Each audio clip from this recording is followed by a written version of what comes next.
What is up, everybody? Welcome back to the stream. Hopefully you're doing well. Yesterday was not too bad of a day for myself, if I do say so. Carmen came out to see me, which was great, and we spent a lot of time together. She wasn't feeling too well, unfortunately, but I still appreciate the effort she took to come out and see me when she wasn't her best. So I had she thought it was like a boring day, but I had a lot of fun, so that's all that counts, really, is that, we both had fun together's company, which we did. So, moving back on today to stream, she said, like, hey, what are you playing tomorrow? I was like, well, we're going to do Yoshi's Woolly World again. Figure out a way past the problem. Like, originally, Simu 1.21 had a problem where the graphics glitched out, unfortunately, for World 1-2. And it just basically, you couldn't progress any further. I had to go down to like a lower version, the old version I have, which is Simu 1.19.2c as in Charlie, and that lets you get past it. You still have the graphics freak out that one part, but we'll see how far we can get. So we're going to fire up Yoshi's Woolly World again, and so you might see some weird stuff. We're going to go as far as we can. Hopefully it doesn't keep corrupting. But we're going to give it a go and move this over to a different spot. Wait for all the wonderful shaders to finish compiling. And I've beaten World 1-2 already. But I'm going to go back and I'm going to play it again because I didn't get to finish that part on stream. So we're going to go back and do that. Alright. Hey, thank you very much. Appreciate it, Ryan is Retro. Good to see you as well. Yeah, I'm an old man, 39. Very old. 39 going on 82. That's how it works.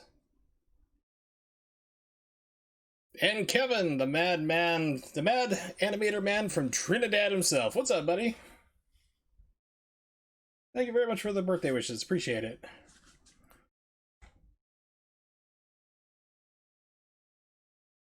I always give you that intro like you're a professional wrestler. The madman from Trinidad. That's good. Yep, so I just figured, okay. Technically my birthday's actually tomorrow, but I'm not going to be streaming tomorrow, so I'm like, I'll just say it's today. It's close enough. It's a weird year.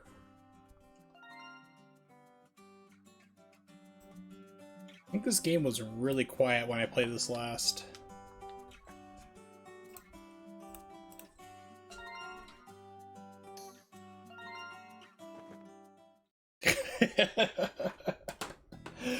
Oh, there you go. You know the lingo. Oh, I forgot to turn on you can actually put in a mod for Simu, which actually run this part 60 frames per second, because it was programmed that way, but then they clipped it to 30 for some weird reason. Alright, so we're gonna see some weird stuff. I'm gonna replay this level, though. We're on the halfway point, and you'll be able to see it when it pops up.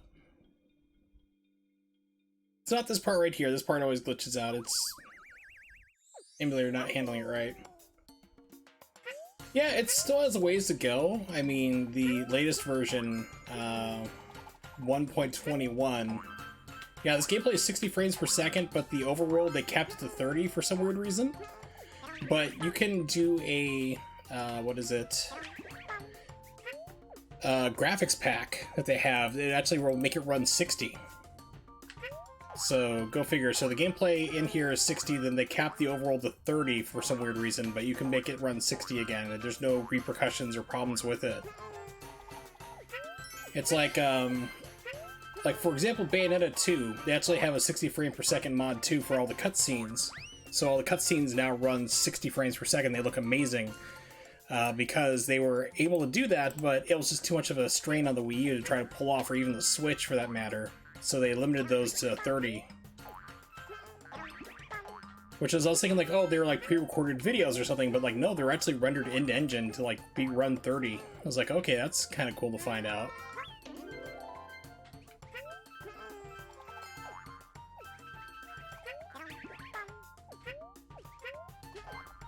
Yeah, so my girlfriend loves this game to death. She has almost 100% completed it. I actually gave her a Wii U and this game for Christmas when it came out because she loves Yoshi. And then, like, I was asking her the other day, I'm like, did you ever beat it? She's like, I've beaten it several times. It's like, okay, cool.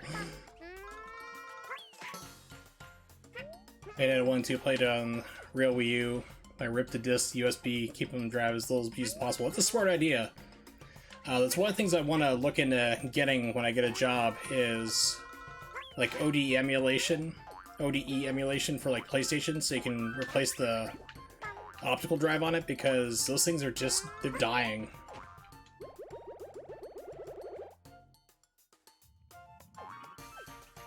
And maybe also do the same thing with the Saturn as well.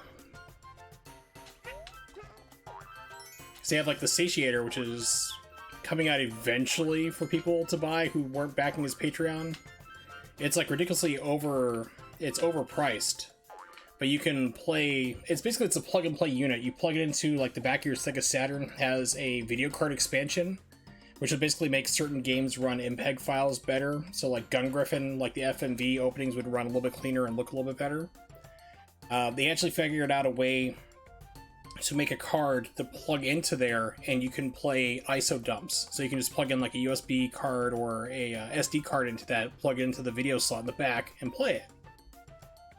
Yeah. And it's the biggest problem is that I'm running into with my retro collection is like all my stuff is breaking down. It's just the way it goes, you know? Alright. Yeah, so this is a little funky, I know. This is where I got stopped last time. But if we go in through here, it's gonna fix itself.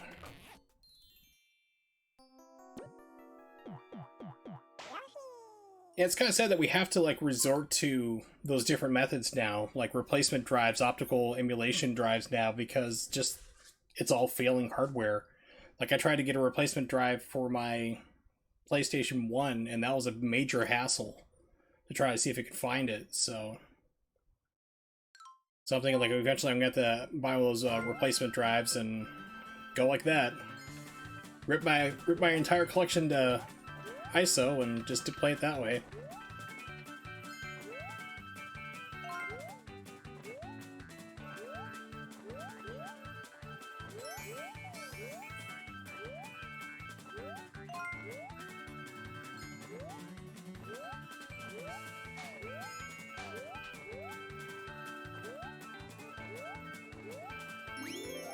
CD emulators replacements will bring back life made dead consoles, Sega CD, Turbo CD, yeah, Saturn, PlayStation 1 and 2. Yeah, I'm waiting for PlayStation... Actually, no, PlayStation 2 is free boot, I think if you have the hard drive attachment, but even then you have to have the hard drive for it, so... I don't know, I'm just hoping emulation keeps getting better and better, because you have emulators for, like, PlayStation 2, and they're still not that great. There's still a lot of problems and stuff like that, but then you have things like Cemu, which is running pretty well. I mean, they finally got Ninja Gaiden 3 running on it, so that makes me happy from a speedrunning perspective, because that's the next game I'm working on.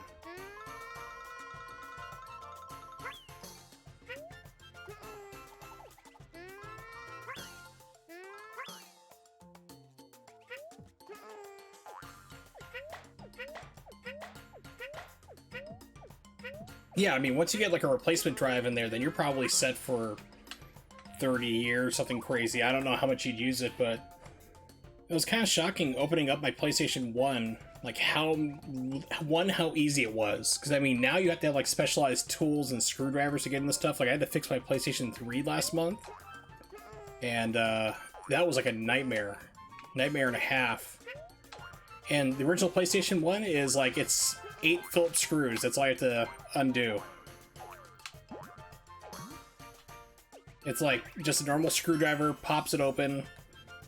The optical drive, the lens, is not even bolted down. It's just free floating, and the plastic case on top holds it in place. Pardon me. So I was like, wow, okay. So like, here's the board, here's everything, here's all the caps right in sight. So it's like, wow, back when they didn't expect people to open up consoles to do things with it, they didn't care.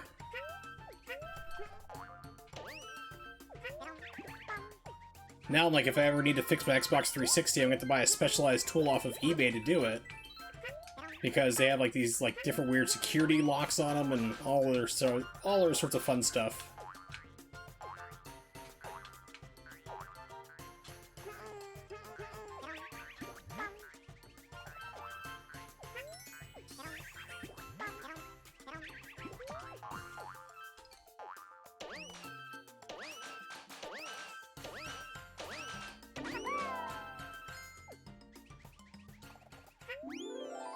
Yay! The biggest problem I'm having right now is, like, with my PlayStation 3, I need to find a DualShock 3 controller, because certain games will not function. Like, you have to have it for Killzone 2, because you get stopped, like, 10 minutes into the first level. You can't beat it because you have to use the stupid 6-axis controls. Ugh. So I need to find a real DualShock 3 controller with 6-axis that's not beat up and beat the hell. Yeah, I need to find a power supply unit for my PlayStation 3. I have the very last of the backwards compatible units. So it has, like, the PlayStation 2 emulation in it. It's not the real chips, but the PlayStation 2 emulator before they completely stripped everything out in order to sell people their games back to them. So I'm going to turn on that mod real fast. So also, like, basically for that, like, I would need to have a special version. It's like, because it's the last of the fat models and they kept changing the revisions constantly, I need to find a specific power supply unit. I just can't take one from a Slim or any other fat and throw it in there. It has to be one specific type to the knowledge that I've been looking at. So it's like, oh, great. So I gotta try to find one of those, because it's not, like, the system still powers on, but the power supply unit is getting very hot to the touch. And it's not like a cooling issue, because I thermal pasted the chips last year, like back in December. So those are all fine. It's actually the unit itself is, like, getting hot and needs to be replaced. So it's like, ah, crap. I mean, what do you think that the Xbox you brought with your money is yours to do what you want? Get real. Yeah, exactly. I mean, it's why companies are trying to lease you games now. That's why I'm not a fan of digital distribution. That's why I like owning physical copies of games. It's why I still collect video games. Like, I own I have in my possession every single ROM for the Super Nintendo and Super Famicom that's ever been put out into the public. Okay? I have that on my computer. It's no big surprise. A lot of people do. But I still collect the physical cards. And people are like, well, why do you do that if you can play it on a computer? It's like, I like to play it on the original hardware. I also like to collect and own these things too. You know, just to make sure I have them in my collection. I can lend them out to friends. Like my girlfriend, she currently has my Gundam Wing Endless Duel game and Sailor Moon. You know, it's like if it's an emulator, it's like, well, what can you do on that? She can actually pop it into her Super Nintendo and play it. It's kind of nice to do that. And also, you never know when ROMs are going to be, you know, ROM site's going to go down or whatever, or emulator may not play things right anymore. Cartridge cart, you're a lot safer for a long time. As long as you don't have a battery in there, then you're fine. Yeah, exactly. And that's the thing too. Sometimes people are like, they're really big on like, oh my gosh, like you have to own this game in order to play it through an emulator. They're gonna come after you. It's like, they don't care. They really don't. It's like, unless you're distributing it, then that becomes a problem usually. If I download something, I'm do it through a VPN, so I've never been bothered.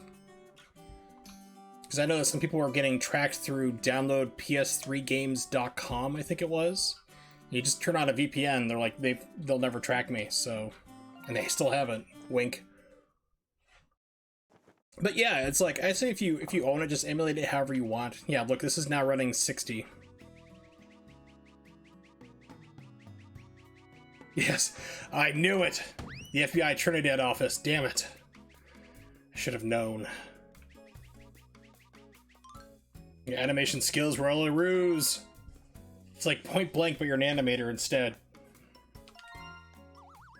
That would have been much better than that crappy reboot. But yeah, I say like if you own the game, emulate it however you want. Speaking of like physical games versus digital, like Scott Pilgrim vs. the World is coming back, and everyone's like, yeah, finally I can play this game, and I'm like, I don't think you want to. That game did not age poor. It did not age well. It aged poorly, and other games, beat 'em ups, have done it much better since. But a lot of people didn't buy the game. They're looking back on nostalgia goggles for something they've never played before. I own the game. I have it on my 360. Pardon me. And I'm like, okay, so they're bringing it back. They're re-releasing it pretty soon.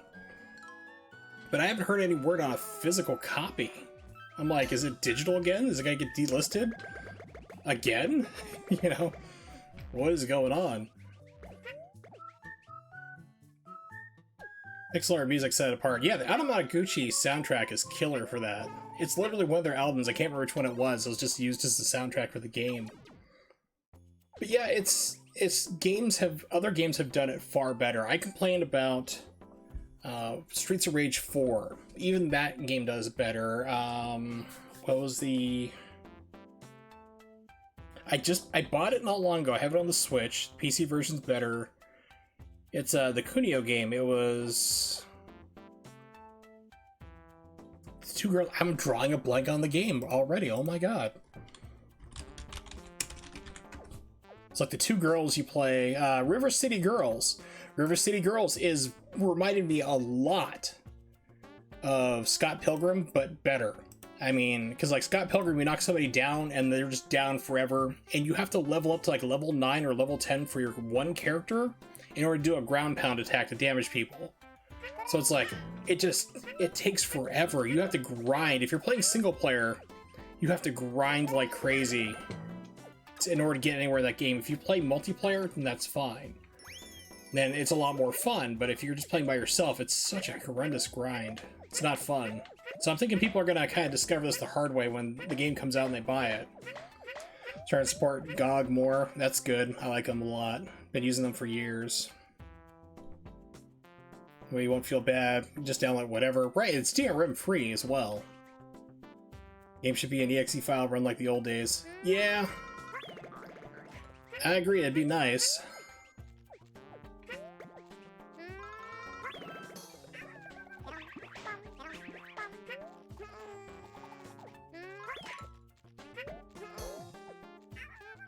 But even back then, a lot of stuff was like really hard to get running. I remember I bought Sin, the first-person shooter, when it came out on PC years ago. And that was my first encounter with like games not running correctly on release. I was like, I never got it to work right. Same thing with the first Unreal game. Back when it wasn't just an engine, it was actually a series. Before it just became known as Unreal Tournament, and that took over from there. It's been a weird evolution, really.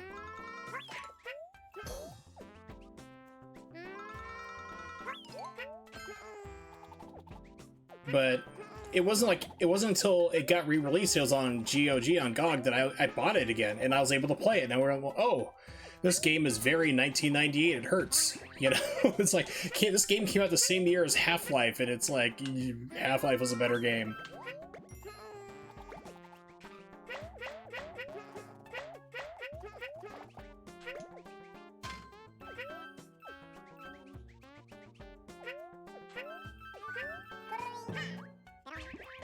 That guy just gave up on life. He's like, I don't care anymore, man. Just do whatever you want. Life is meaningless.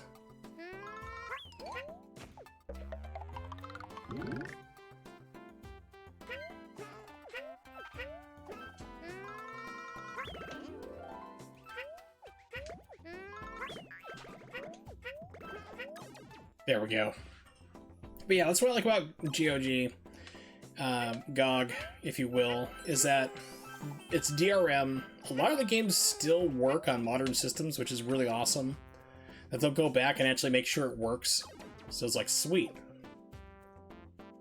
I only had one game give me a problem, which was Shogo Mobile Division. I played it on stream, it must have been last year.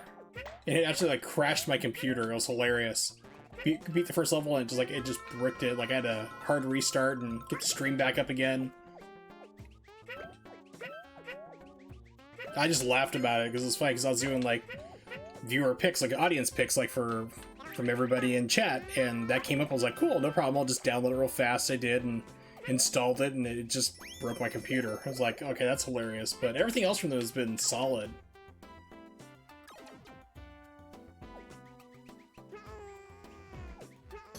I think it was like pretty much like the Witcher series is what really kind of brought GOG into like the limelight as like being legitimate. Like when they had like Witcher 3 and stuff come out for it, and 2 I think as well. People were like, oh wait a minute, this is actually not a bad service.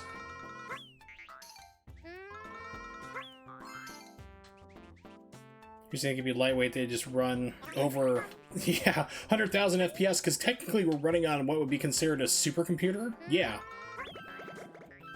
You would think so, but then here we are.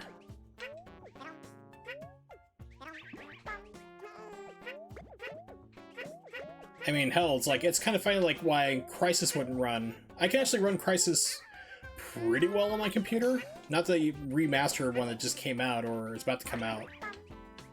But, like, I have the original game from, like, 2007. And the reason why it ran so terribly was because they had programmed the game to take advantage of future chipsets that they thought were going to be coming out from Intel. Because the original thinking was, instead of like doing dual cores and stuff, that we're just going to still keep having crazy processors, like Pentium, like the next Pentiums are going to be like 4s and 5s, although like we'd be using like Pentium 8, like 8 gigahertz chips. Instead, the thinking went, well, just drop down the speed, but we'll have 2 of them now, we'll go dual core, so instead of like Pentium like 4 gigahertz, we'll just drop it down to 2.2 and have 2 of those running, so therefore we'll get even faster. They didn't equate for that for happening. They didn't anticipate that going that direction. So the original Crysis runs off of one of your computer's cores, and if you have like a slower core, even if you have like 12 of them or more, it's going to run off that one, and that's why it ran so poorly for like 13, 14 years for people. And the new version, of course, fixes that. But actually, I could get that running pretty good on my computer. Last time I checked it, it was still on my... I haven't done it on my RTX 2070 I have right now on the computer, but I did it on my GTX 960 on this computer, and I was getting, with all the settings maxed out, still around 45, 50 frames, which is not bad for that game at all. But if you crank it down to like lower resolutions, you can get to like 60. Yeah, the game was not optimized, and it only used one core. It was doomed to fail. So it'll be really interesting to check out the new version when that drops to see like what it finally is supposed to look like at the real speed and make it run 4K and other crazy stuff.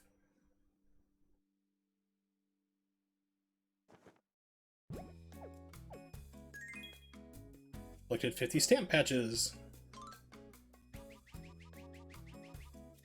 I find it really ironic, too, that I'm playing more Wii U games than I ever did on the Wii U. I think the Wii U, I only played Bayonetta 2, famously, so speedrunning that. I tried Mario 3D World, I think it is. I played that one time. And Ninja Gaiden 3 Razor's Edge. Those are the 3 games I ever only played. Oh, Fast Racing Neo. 4 games. Excuse me. 4 games I ever played only on my actual Wii U. And now it's emulated, I'm playing different games. I'm trying things out like this. It's like, oh, okay, cool. I play more Wii U now that like the Switch is out and my Switch is broken too, so...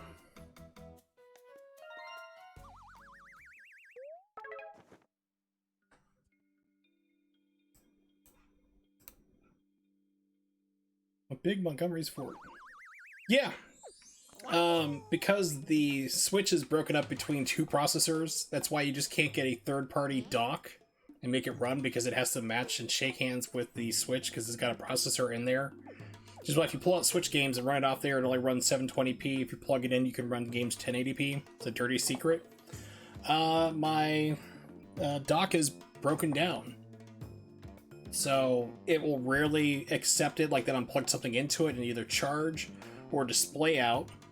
Nintendo wants me to pay them at least $170 just to fix it. And then I still have to pay shipping back and forth, so that's like another $30, so about $200, 2/3 the cost of a new Switch, just to have them fix it, which is outrageous. So I told them where they could shove it. The last time I was playing with it was last year before my back surgery. And I was doing Bayonetta 2 speedruns, and all of a sudden, like, the frame rate would just get super choppy, like 4 frames per second, or it'd freeze. It was crazy. It's like on anything I did, any game I tried and played, it would just start crashing and locking up, and it was like my Switch was possessed.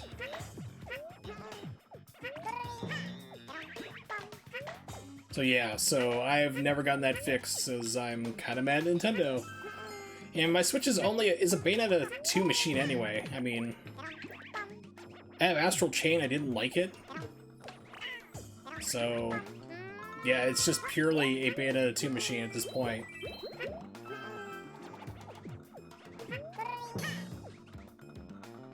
Are you trying it on a known working dock? No, I don't know anybody else who has a Switch up here where I live in Erie.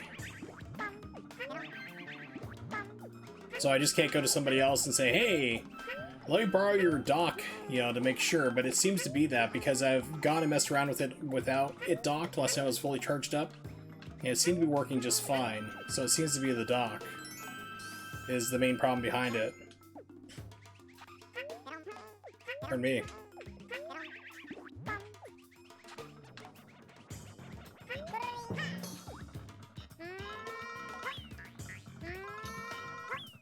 Oh, come on. I'm amazed that I can keep doing this. There we go. Waste all my iron balls. Can it charge? It sometimes will charge. Sometimes it doesn't. That's the thing. Like, I plug it in and you'll see the dock just flash for a second. Like, the green light will come on and say, like, hey, it's plugged in. And they'll just turn off. Like, after about 2 to 3 seconds, it'll just stop. And it's, like, really hard to get to output to the television. You have to go through this thing where you unplug everything, then plug it back in a sequence, like a right order you have to plug in. You have to do this in order, I found out from Nintendo, to try to get to work, to jerry-rig it to work, is plug in, you know, unplug the dock from everything, let it sit for about 2 minutes to completely drain out. They need to plug in the power cable, the USB-C, if there's anything plugged in that needs that, like for charging, and then plug in the HDMI, and then try to put in your dock. Like, then try to put your Switch into the dock, and it sometimes is like 50-50, it will recognize it and start to output to the television or charge my Switch at that point. If it's not like that, I'll just basically take the Switch out and just plug it like a USB-C right into the bottom of it, which is what it connects to anyway, and I can charge it directly through there. But in the dock, it's super iffy, which is causing the problem. I would show it off, but unfortunately my Elgato is broken. Again, for the 5th damn time. My last unit lasted 4 months. This one lasted 2. So, customer service got quite the earful when I called them up and say, hey, your piece of crap product is broken again.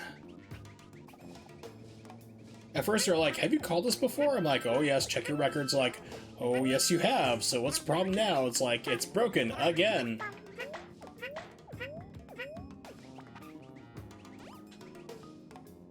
Yeah, what happened was Elgato got bought out by Corsair, the people who like make ROMs, like RAM chips and stuff like that, computer products, and they bought up Elgato, and they just like cheaped out on all the parts because the last time it broke was, gosh, I think it was, yeah, it was May. I finally got it taken care of in June after I talked to a supervisor, like basically tell him like, because it was like it was underneath warranty for one, because I'd had it like for 6 months or 4 months, and it broke, so it's underneath the 1-year warranty still for replacement. And they're like, no, we just need to troubleshoot it. We can fix this, and the EDID's broken, which sends through the signal like this is what your console shows. Like you can play like your different resolutions, frame rates, everything puts this out. Televisions, DVD players, you name it, VCRs. It does this. That's what keeps breaking on it. This EDID, which shows like what it is. So I finally got a supervisor on the line after threatening a lawsuit, like you replace my thing or I'm going to sue the shit out of you. Finally said, okay, we'll do it. I'm like, what's going on? Like, why is this so hard for you to get you to replace mine? And they said to me, we've had 3,000 units come back defective this month alone. We're running out of replacements. I'm like, well, gee, don't you think that's a major manufacturing problem if you have 3,000 broken units coming back to you all at once in 1 month? They're like, no, it's not a problem. It's not an issue at all. That's a huge problem. So apparently they cheaped out on the parts, and it's coming back to bite them in the butt, because what I'm going to be buying is a Cloner Alliance Flint. That lovely thing. It's not a link, but just when it's typed out, you can look it up. It's exactly like the Elgato that I have right now, like the HD60S, but it's the same price, and it's super reliable. That's the big thing. It's like, okay, cool. I've talked to several people, YouTubers like that, who have them. They're like, it's been so much more reliable than my Elgato ever was. So I'm like, well, that's all I need to hear.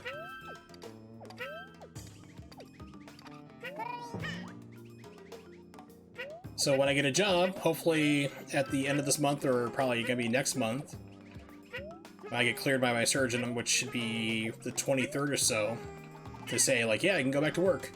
I'm gonna definitely first paycheck, I'll be buying myself a Cloner Alliance, getting rid of Elgato for good.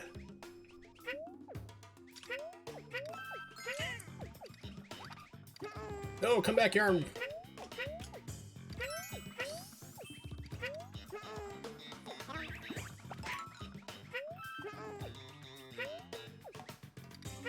Stop buying Corsair power supply units for PC. See something like you're trying now. Knock on wood, I'll knock on wood for you.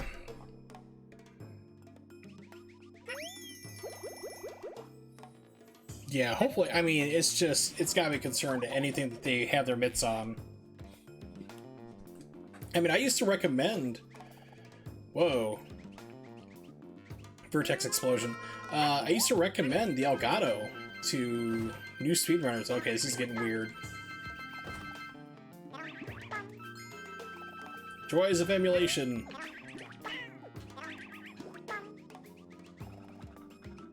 So yeah, I used to recommend the Elgato to people, and it's funny because there's some crazy YouTuber who plays some kind of like Zeus simulation game. He decided he was going to start attacking me because he's like a fanboy for Elgato. He's like, it's something you did, and he started sicking his people on me. I'm like, dude, it's not my problem. It's like, just, you know, I literally told him, you know, to be un-PG, like, fuck off, leave me alone, this is not your problem. You know, he's like, chill, dude, like, I'm just trying to help you out. I'm like, no, you're not. So, he started sicking his people on me. And, they're like, well, apparently it's your problem because you keep breaking it. I'm like, if you tell me how I can break an EDID on any product that's out there on the market, you know, I will pay you money. It's like, it's impossible to do, because even like the Elgato people are like, we don't know how this keeps failing. There's nothing you can do that can cause this. It's like, exactly. Heard how much Twitch reformats sentences. Need to use proper punctuation, avoid jumbling. Well, I understood. But yeah, Twitch does weird stuff. Is that you, Yoshi Baby? Why does he keep calling me Yoshi Baby? Is he a hipster, or... You can chase me, you're not getting the yarn back. Say hello to Big Montgomery. Say goodbye to your chances of winning.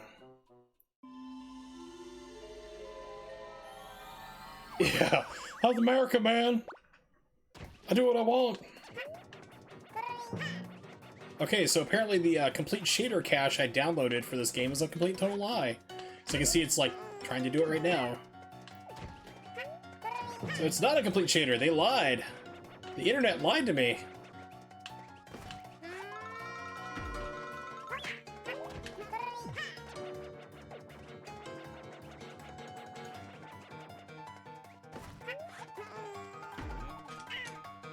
Okay, so what's the hitbox on this thing?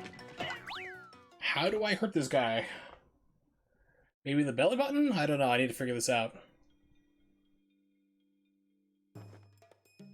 Whoa, okay. Yeah, there's actually like some kind of like curtain that's supposed to rise, and that's what's glitching out there. That's why you see those flashing. Yeah, it's really weird. I was actually playing Yoshi's Island the other day, when this started like glitching out to the point where I couldn't keep playing it. As I switched over to that game, and I love that. I love Yoshi's Island. Back in the day, it took me like 2.5 months to 100% that game.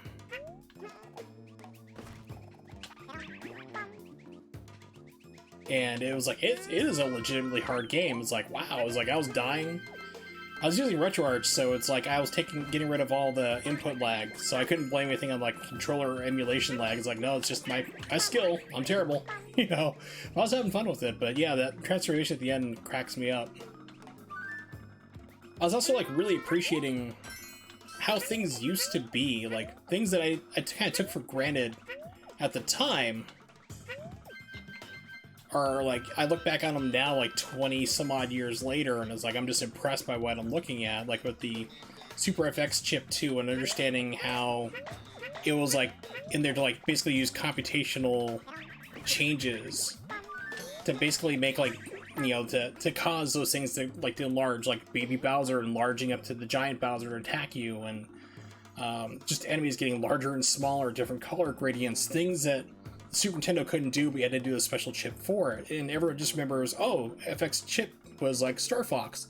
But yeah, but you could do it for other things too. Yoshi's Island definitely put that to good use.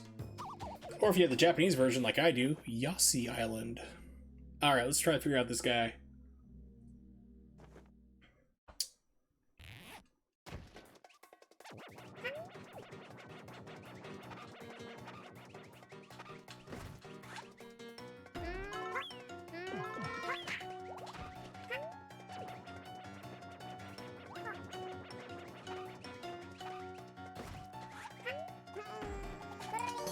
Okay, so you need to do a ground pound on his head, and then stomp him that way, okay.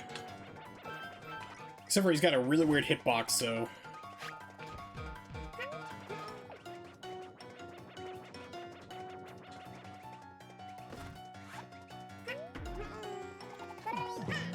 Yeah, like right there, it just didn't connect.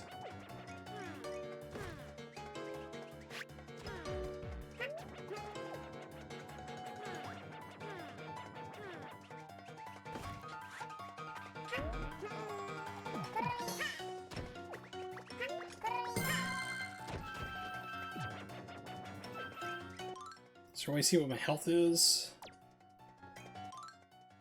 Not really. Oh, 1 out of 20, okay. They're gonna bounce. Yep.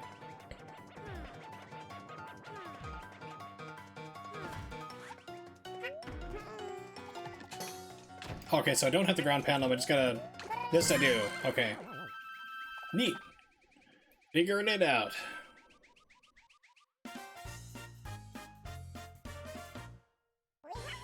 Oh, I got my girlfriend this game for Christmas years ago. Like, her and her family, I bought them a Wii U and this game because I know she loves Yoshi like crazy. It actually came with a stuffed Yoshi figure. It was an amiibo. One of these things. I was like, I have to get her this. So, I did. And I really liked to hear yesterday when I was talking with her, I asked her about this because she's like, are you going to play this game again? I'm like, yeah. I was like, did you ever beat it? She's like, 4 or 5 times, and she's going back to 100% completed. She only needs to get like 6 more Yoshis. There's a whole bunch of them. Can I access it from here? Let's see.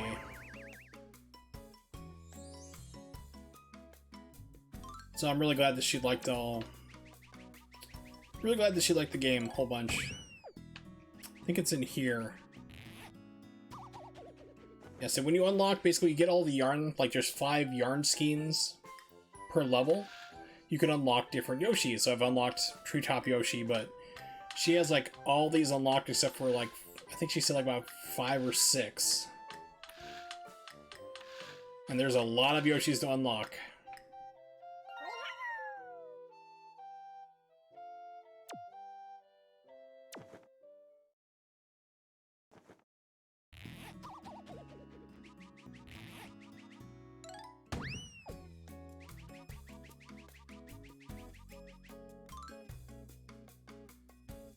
Do, do, do, do.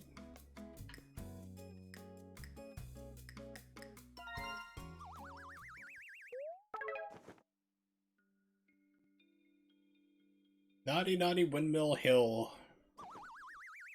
What's your job at a Nintendo? I get to name the levels. It's a high pressure job.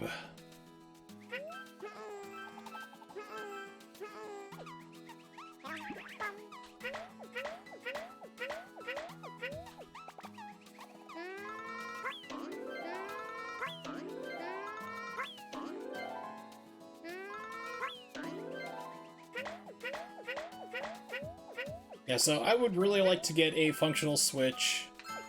I want to get my PS3 back, you know, up there running without it, like, running so hot. Need a DualShock 3 controller. It's like, there's a lot of things I want to do. Like, I have a lot of plans for stream that I want to get doing and playing different games. I just can't do it right now. It's frustrating. Like, the other day, like, what I've been wanting to do is, because the arcade 1-ups are coming out, like the X-Men vs. Street Fighter, which is like my favorite game of all time. It's the reason why I bought a Sega Saturn. originally. They're coming out with the arcade 1-up version, which has like a whole bunch of different games in there too. I'm like, awesome. So, oh, almost jumped off the edge. So I was thinking like, okay, I have almost all these games on the Sega Saturn. I'll just play it on there and stream it, and I can't because my Elgato's broken. I could do it through emulation, but at that point, why not just play the arcade ROMs, really? So I keep wanting to do things with my consoles, and I can't do it. Like, the other day I wanted to play, as a backup, when this wasn't working right, I was like, I'll just play Yoshi's Island on the Super Nintendo. I'll hook that up and hook it into my Retro Tank and plug it into my busted Elgato. Damn it. So it's like, it's getting frustrating, because I want to play games on consoles, and I can't do it right now. Stuck having to do emulation. I can do games on my PlayStation 4 still, but it's like, I have to use the world's worst microphone for that. It's just, it's not fun. Hey, hold your fire. Thank you very much, man. Appreciate it. So now the difficult question that's in there, it's on the stream title. What did everybody get me? Don't say the same thing as last year. You can't all get me the same thing again. Nothing. Absolutely nothing. Technically, my birthday is actually tomorrow, but I'm not going to be streaming most likely tomorrow, so I'm like, oh, I'll just say it's today. Carmen was over yesterday. We celebrated my birthday then anyway, so it's like, it's all good. It's been a weird kind of year.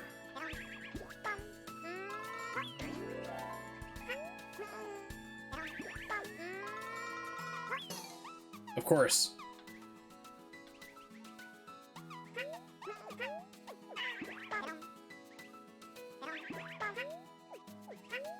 Let's try this again. Don't worry. It's already tomorrow here. Alright, sweet. So, it is my birthday. Technically, you are correct. You win on technicality, sir. Good job. I hope you're happy. You've shown me up on my own stream. Make you feel like a big man? Hmm? Should. I just set that poor plant on the way to its death.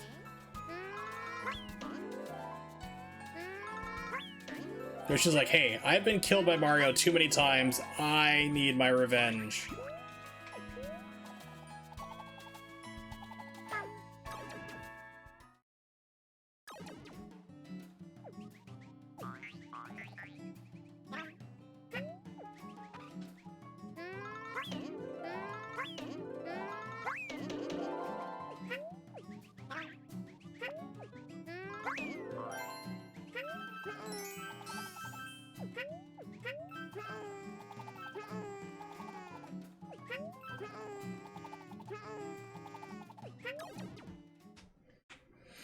Yeah, this game's like not too easy, it's not too hard, so far it's kind of middle of the road, still the first level, first world I guess we'll call it. But what I really miss is like the difficulty challenging, like, especially games like Super Mario, whoa, I wasn't paying attention there, and I'm gonna, perfect flutter, save. But like games like Yoshi's Island I really like because it was hard. I mean, it's a fun game, but it's a fair game a lot of times. And I've kind of missed that, like, for a lot of Yoshi games, it seemed like after Yoshi's Island, Nintendo just went, like, super, super easy with Yoshi as a character. You have games like Yoshi's World, I think it was, the 64 game. I don't even think there's enemies in that game. You just have to run around collecting, like, 20 fruit per level. It's like, wow, I'm gonna be bored to sleep by playing this game. It's obviously a children's game. And I haven't really found, like, a good challenging Yoshi game ever since.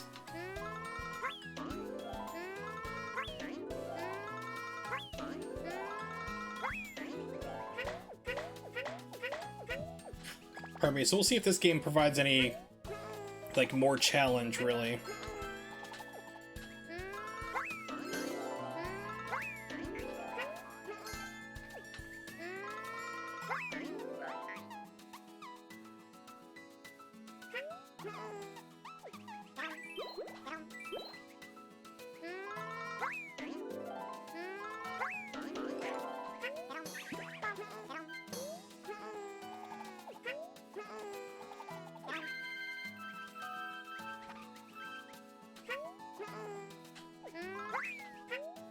Well, that was a great move.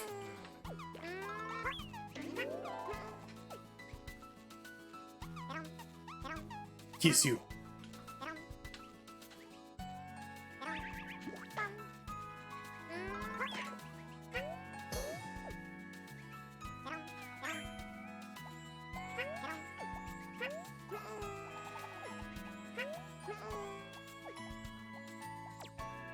Okay, I'm like, where's this going? I've never seen this before.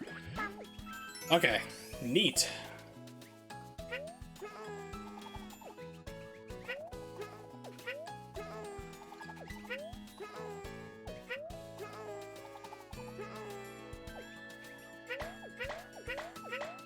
Yep.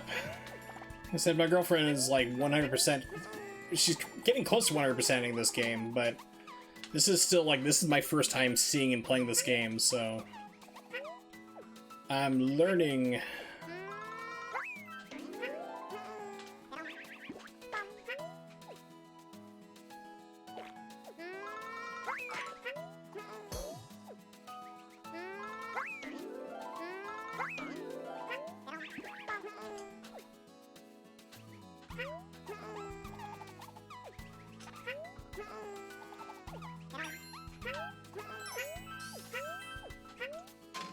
I missed one somewhere, which is not surprising.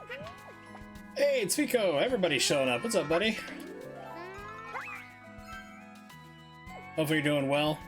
So, did I see that right the other day that you were like trying to learn how to do Street Fighter 4 as a speedrun, or is it like Ultra Street Fighter 4 and you forgot the U on your tweet? So I was like, oh, Street Fighter 4 is actually one of the games I want to play on my stream someday, just to show like how much the game's really kind of changed between the Ultra variation.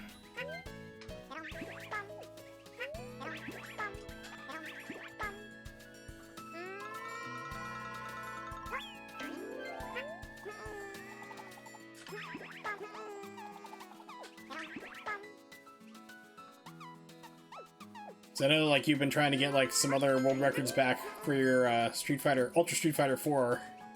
Oh, it was Ultra, okay. Don't have Vanilla anymore. I have it on the, PlayStation 3, and also I have it on PC, which is, like, really hard to track down, oddly enough. Actually, I think I got it on, like, Steam on a sale for, like, $5, because for the longest time they kept charging $20. I'm like, it's not a $20 game. But I remember Sagat being a beast in Street Fighter 4. It was like just a pure monster. It's like, okay, it's like pick Sagat to win. Ta-da! So I'll do that on stream sometime. I want to do all the games that are on the arcade 1-up for X-Men vs. Street Fighter, play all those. Have fun with that. Stressful, the AI cheapness is... oh yeah. It gets crazy. If you ever want to really punish yourself, figure out how to speedrun a Neo Geo game. Because that is a definition of cheap AI. That is like pure button reading. For example, Double Dragon is one of my favorite games on the Neo Geo. It's a 2-player fighting game. If you're playing against another person, it's great. It's a superb fighting game. It's a lot of fun. You play against the AI, and like by the second person you fight, it's full-on input reading, so it's like you can barely win. It's a struggle to even beat the game on normal, like on easy. Not even normal, just easy. Try King of Fighters 98, got your ass handed. Exactly, and that's the thing, is like, because Neo Geo is famous for just having input reads for fighting games. But if you can play with somebody else, they're a blast.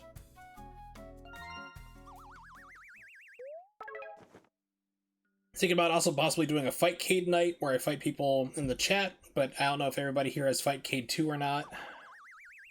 So...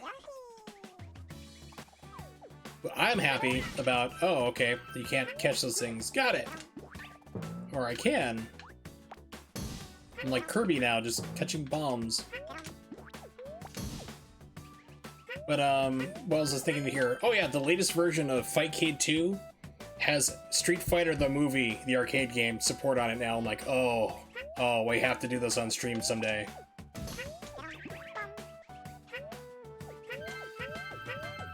Doing runs of Puzzle Bobble 2. Oh yeah. I love that game, and I can't play it. The reason why is my epic colorblindness. The only version of that game I can play and get is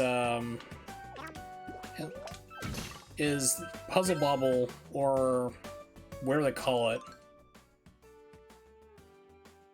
for the Super Nintendo. They made a Super Nintendo port, and those colors are different from the arcade, and I can see those colors. And I'm like, yes, I can play this version. I found that out years ago. Bust a move. There we go. Thank you. I couldn't remember. I was just drawing a blank on it. Because I have it on my cabinet, my Neo Geo machine.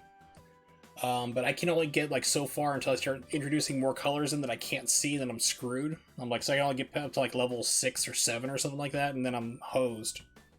But yeah, Super Nintendo port of that, like, I can play it just fine. It's great. Yeah, so Fightcade 2 for a while, it's been a long time for me. Hopefully they fixed it. Was like they were having it set up so like if you had it was like a beta version of it. So if you didn't have Fightcade 1 and get into the beta for 2, then you were stuck. It was like permanently divided. Hopefully they fixed it, I'm not sure, but it seems like they're working on it again, so I think people can get Fightcade 2. I do see the torrent though for the ROMs you need, because you need a full ROM set. I think it's Final Burn Alpha 2.97.94 or something that you need to have. It's very specific, but it's like 13 gigs. It takes a while to download, but once you have that, then you're set to play it for whatever you need. Let me check my folder real fast. Fightcade 2.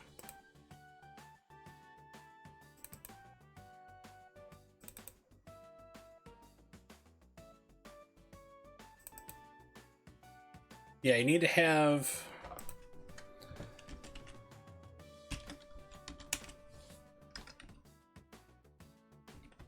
You need to basically Google that ROM set, which is 14.8 gigabytes. But that will give you every single thing that it supports. I mean, every single game that's going to run on it, you have to have that ROM set in order to play it. So just Google for that, and then you can get yourself Fightcade 2, and you'll be 100% complete. I don't have like a torrent link, but yeah, if I do, I'll find it, and I'll shoot you one in a message if you want on your Twitter. Hey, it's Nimix. What's up, buddy? What'd you get me for my birthday? Don't say the same thing as last year. That's what everybody else is getting me.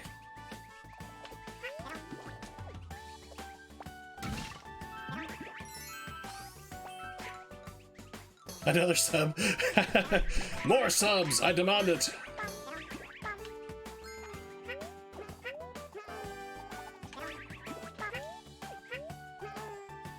Yeah, so I have like a lot of plans that I want to do for stream. I just don't have the ability to do them because almost all of them involve consoles. And I can't stream any of those. Makes me sad.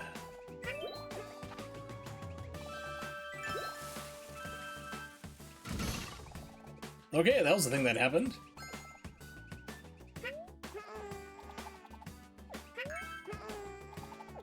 Dude! Nimix with the continued insanity. Giving a gift sub. They're supposed to be birthday presents for me, not for other people. I demand, in order to make this right, you gotta donate at least 50,000 bits. At least. And nails a dismount.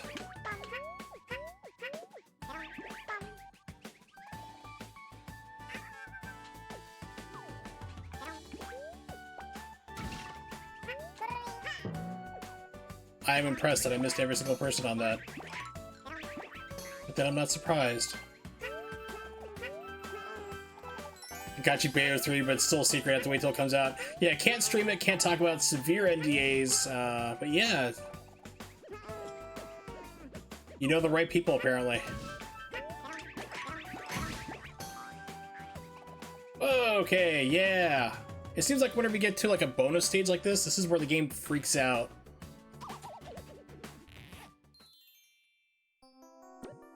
So whenever we have one of those, we're gonna see weird stuff happening on the screen. Sweet! Mega Yoshi. Nothing can stop Mega Yoshi.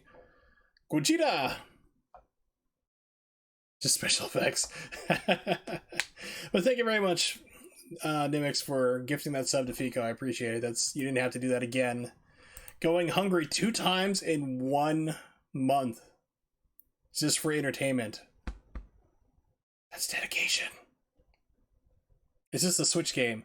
No, this is a Wii U game, actually, but I'm playing it on emulator because my Elgato is broken again, and I don't have this game for the Wii U. My girlfriend does. I bought it for her. And my Wii U is currently in a box. I hate the Wii U. So, ironically, I've been playing more Wii U games emulated than I ever did on the actual system.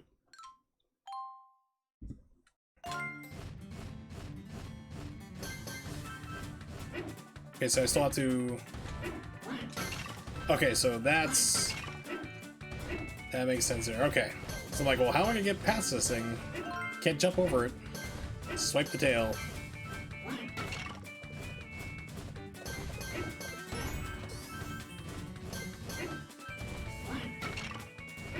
I'm not quite sure I understand the country motif on this, but...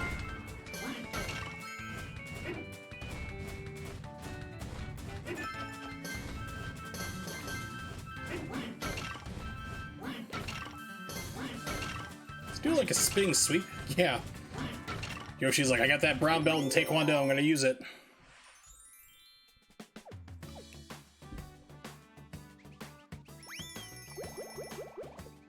Yeah, it's like, I just thought about it, like, I've only played 4 games ever on my actual Wii U. And it was Bayonetta 2, because I was speedrunning that, of course, famously. Bayonetta 2, Mario 3D World, I think it was called, Fast Racing Neo, and Ninja Gaiden 3 Razor's Edge. That was it. That's all I ever bought and played on my Wii U. Like I said, and just like my Switch is like right now, my Switch is it's just purely a Bayonetta 2 machine, and my Switch is broken. The dock is having problems. I was discussing with Kevin earlier about all the problems I'm having with it, so I need to get that replaced somehow. But Nintendo's like, oh, we can fix it for you. It's just going to cost at least about $170. Can I pull it off? No, I can't. Not good enough. So it's going to cost about $160, $170 to have them fix my dock. And I have to pay for shipping to and from Nintendo. So it'd be like $200 to fix a $300 machine. So I told them where they could stick it.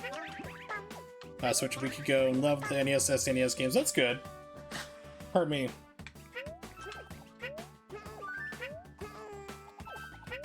As long as you're enjoying it, that's a big thing. I mean, for me, I don't like the games on it, like the emulation.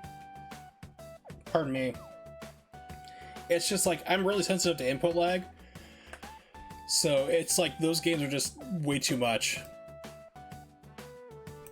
Like, especially games like Super Metroid are just about unplayable because Super Metroid already has like 5 frames baked into it for, crap, I missed it. 5 frames of input delay already baked into the original cart because I have the Japanese version, which is exactly the same as the American version.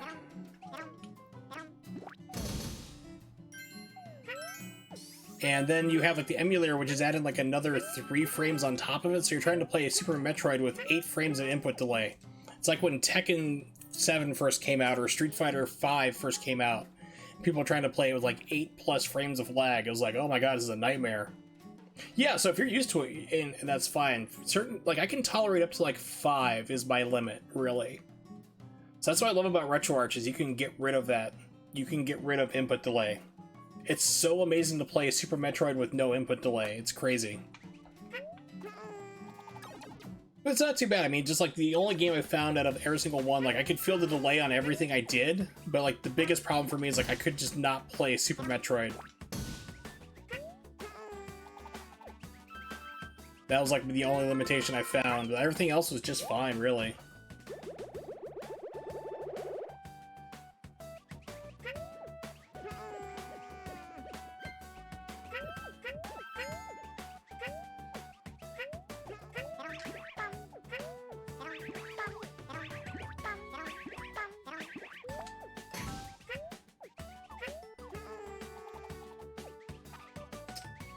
Okay.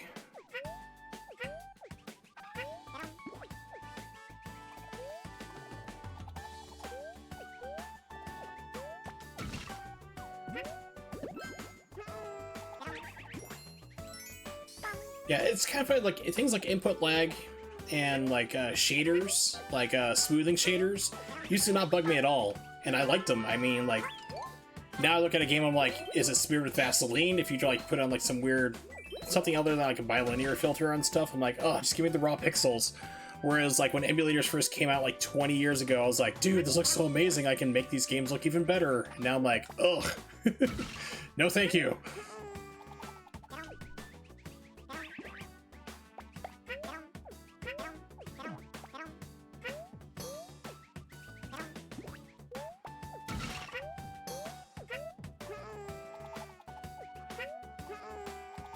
Oh, that's right, what am I doing? Like, oh, it's gonna be hard to jump up there. Dude, yarn balls. And miss it. I am a god. Okay, so you can't pick up yarn skeins with the balls. Boo! It's the last one I need too. Oh, come on. Gotta figure it out.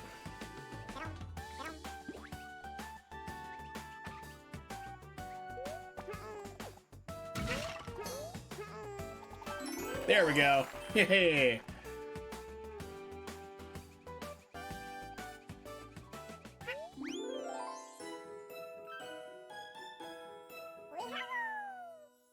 Thank you. Yeah, so I remember the first time I ever encountered input lag or input delay, and it like really stood out to me and became a problem, was Killzone 2 on the PlayStation 3. Everybody complained about that. It was like, you don't make a first-person shooter game with like 12 or it was like 10 frames of input delay, I think it was. It was either, yeah, it was like 9 or 10. It was pretty big. And they did throw in people's like televisions and everything else, and there was like videos of people like showing off, like you press the button and like half a second later the game would like shoot. So it was like, holy crap. That became like, yeah, Killzone, I don't think I ever played the original PlayStation one, the PlayStation or 2 version, I should say. Got a power badge. But I did get Killzone 2 because that was the prettiest looking game on the PlayStation 3. I wanted to show off like, hey, this is what games can look like, and it was very pretty. But the input delay for just is murder on that game. It's just horrendous. And they patched it to be like, I think they knocked it down from like 10 to 8, and it's still really bad. That Yoshi doesn't look like he has monster nostrils. That doesn't look like he has a Shy Guy mask on. It's just huge nose. Please, Yoshi, you're scaring the children.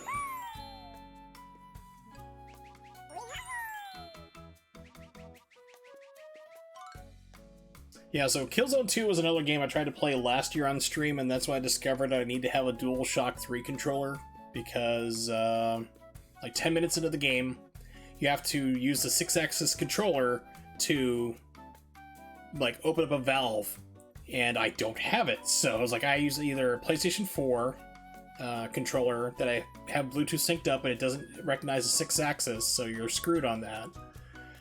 Or I have a generic third-party wired controller with massive dead zones in the sticks, so you can't do precision aiming, and it doesn't have rumble, it doesn't have 6-axis either inside of it, so I had to literally track down a DualShock 3 controller, which are really expensive because people realize, oh, they're rare and they have proprietary technology in them, so kind of sucks. But when I do PlayStation 3, I usually use my PlayStation 4 controller. I have Bluetooth linked with it.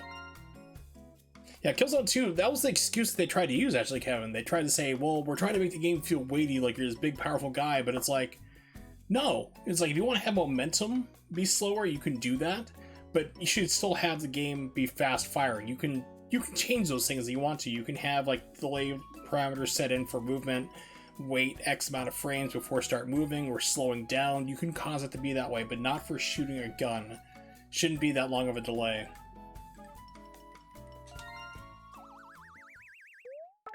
That's just my crotchety old man opinion.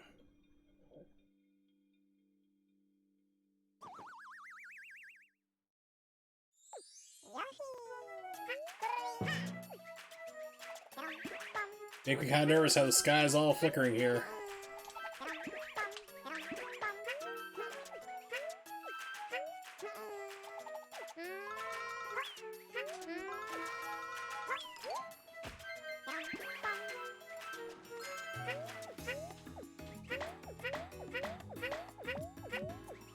Do I want to see the place you're working for this year for football? Of course! Please, Mr. Nivix, please share with the class.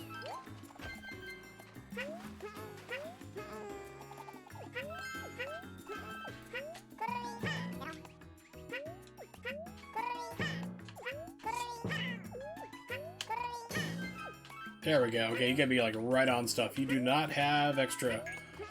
Not have wiggle room. Played here in high school. It's called the Granite Bowl. You'll never take it for granted. Oh, not too bad. Decent size. Look like it's a step down into it. They built it down into the ground. Pretty nice. It's nice design. One of the schools I went to. Let's see.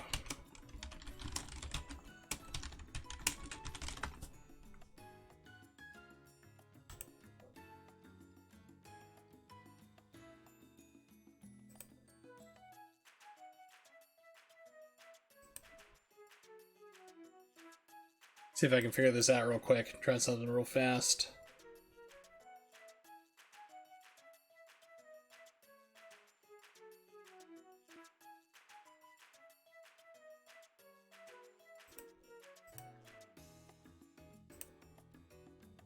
Satellite. Enhance! Enhance! Ooh, they painted their field.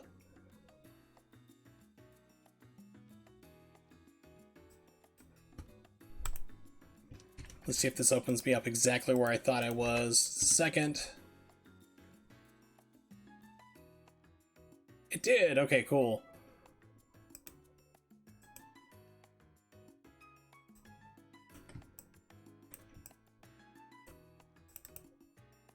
Yep, so this is the dump I went to school for 2 years.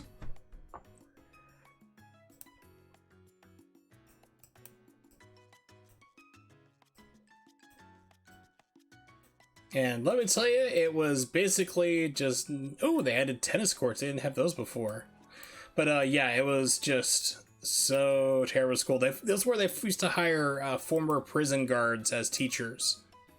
That was the one who flunked me on my physics project where I built a toothpick bridge which held the school record for like 17 years for the most weight held by 100 toothpicks. He's like, it wasn't really that inventive. Of like, it held 200 pounds from the weakest point, and it's basically we stopped there because it's all the weights we had. It's like, yeah, you're failing. You get an F. So yeah. So that's what I went through and told my parents, and my parents called in. It's like, do we have to sue you? It's like, what the hell is wrong with you? See, Twalis, I'm getting Wurzel the gift that keeps on giving. Revolution X playthrough with Carmen on stream. Oh god, I tried to get her to play Revolution X, and she almost broke up with me. Fico, trust me, Knob Noster is wrong. I had to like, because we were stationed at Whiteman Air Force Base, which is a little bit south of that town. I was like, okay, that's not too bad. And they're like, yeah, the next town over you'll be going to school at is called Knob Noster. I'm like, it's what? No, we didn't break up. I was just joking, because last time Carmen was here, not yesterday, but the day before, I was like, hey, we should play Revolution X, because we're like, what video games? Like, she wanted to play a video game. I was like, well, let's play some games. I'm like, hey, I got Revolution X in the Sega Saturn. We can play that. And she just like gave me a look like, don't you dare. We were never playing that game. I'm never going to play that. It's like, she got angry. It was like, she almost broke up with me because I said, let's play Revolution X, because she saw that stream. But yeah, it was kind of funny. Yeah, I went to high school for 2 years in Missouri. And then I did my senior year, because I skipped my junior year, did my senior year in Minot, North Dakota.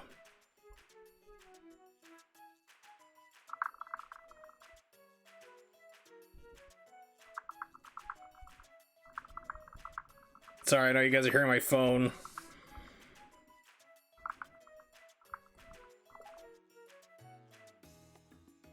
Let's see, Minot High School. And of course, the Minot School, they had broken up into 2 campuses. You had freshmen and sophomores in one building, and juniors and seniors in another.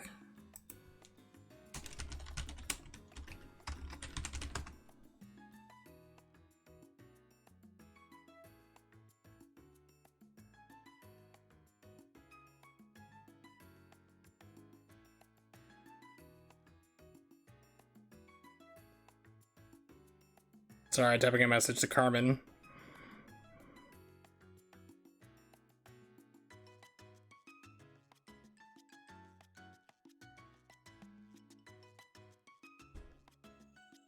Alright, let's see if I can figure this out here. Where is it?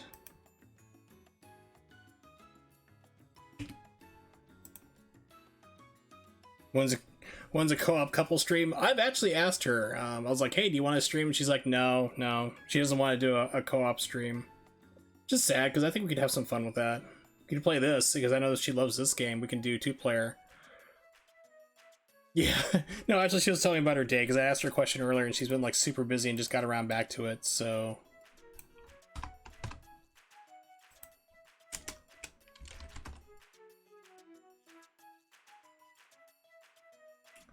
Alright, let's just do it this way here.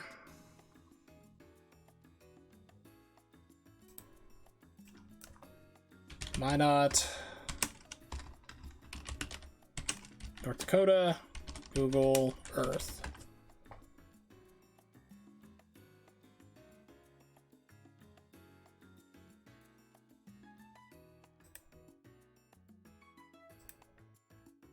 Yeah, 25th birthday for the 14th time in a row.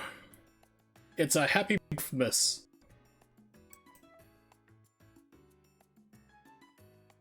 Let's just keep going with this. In the background.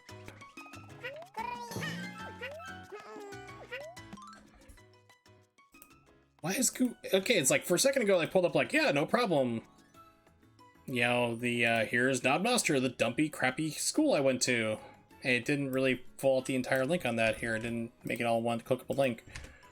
Let's do this. Pull that up. We're gonna go Minot, North Dakota.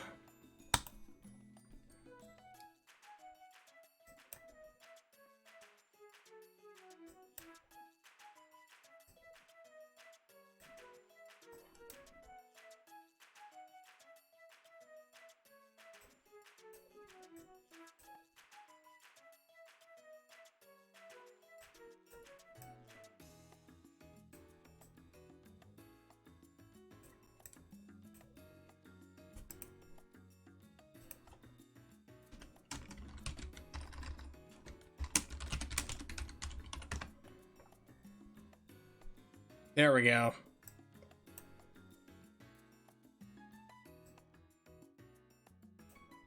And this is where I went my senior year. And let me tell you, this is very deceptive because when you go like the football field, you just it looks like a bunch of steps. This is like the 1 or 2 hills only in the entire damn state. And that's like it's like easily about 100-foot elevation change. It's like you gotta go up to like super steep steps to get to the track up there on their quote-unquote football field.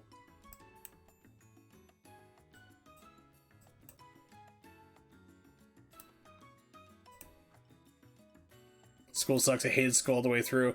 Yeah, Tiny URL I guess is still a thing. I have no idea about it though. Hey, are you 18 yet, young boy? Yeah, 18 times a whole bunch.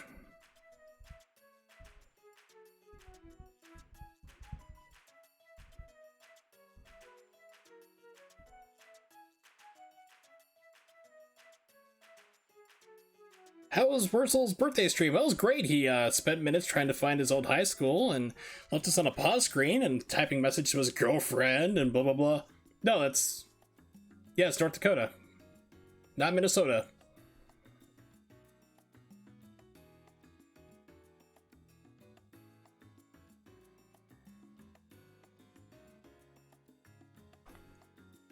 Nope. YKB is from Minnesota, of course. That's where she's at.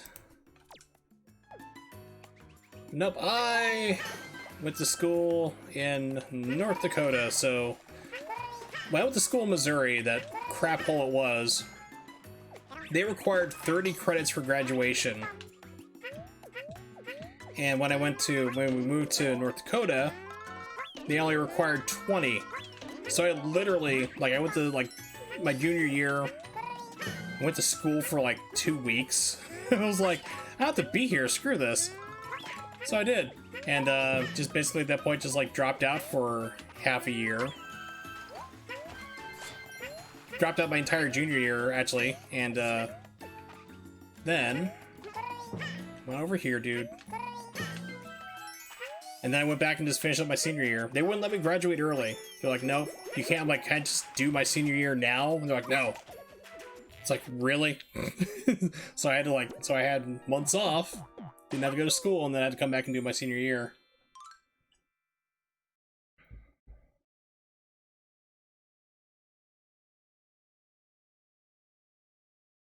Moto Yoshi, defy enemies in gravity with Yoshi's blinding speed. Oh, and jump with the B button, of course. I have to jump? It's terrible. Wow, this is pretty quick.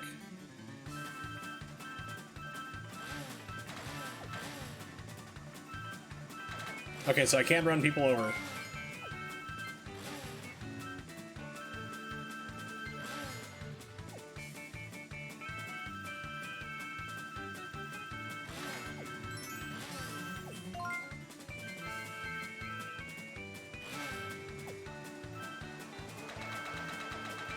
Yeah, vehicular homicide Yoshi. It's fun for everybody.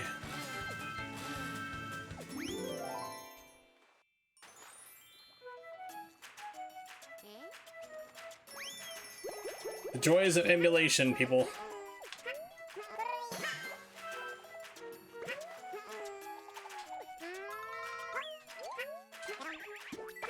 I'm just glad it's mostly working so far, knock on wood.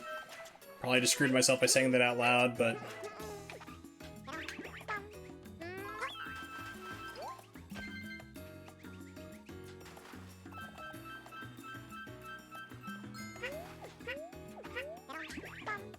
But yeah, I hated school with a passion.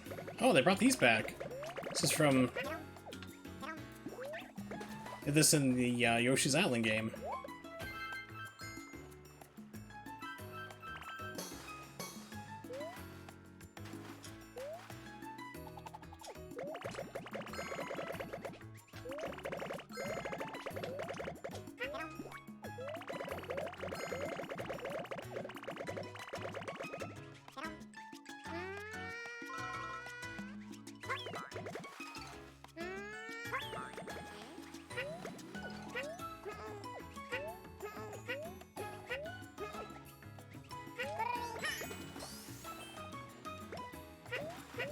Yes, I hated high school with a passion. I wanted to drop out, but my dad was like, no. Because here's the thing about, like, I talked about this before, is like, if you, in the United States, if you score high enough on your ACT, which is like the SAT, it's a college admission test. Wow, my stream is super delayed. Give me a second here. Yeah, I'm gonna pause and my stream here, start that up.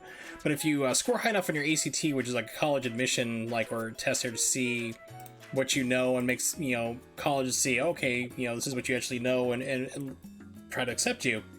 If you score high enough, you can get a local scholarship or a national scholarship anywhere in the country. Now, you do that combined with GED as well, like actually, and you can do, it's even easier. So on the GED, like on the ACT, it's really harder to do, but if you have a GED test that basically say, yes, I know everything about I need to know in high school, I didn't graduate, but you drop out, get the GED, you're good to go, you're done. You can take any time you want.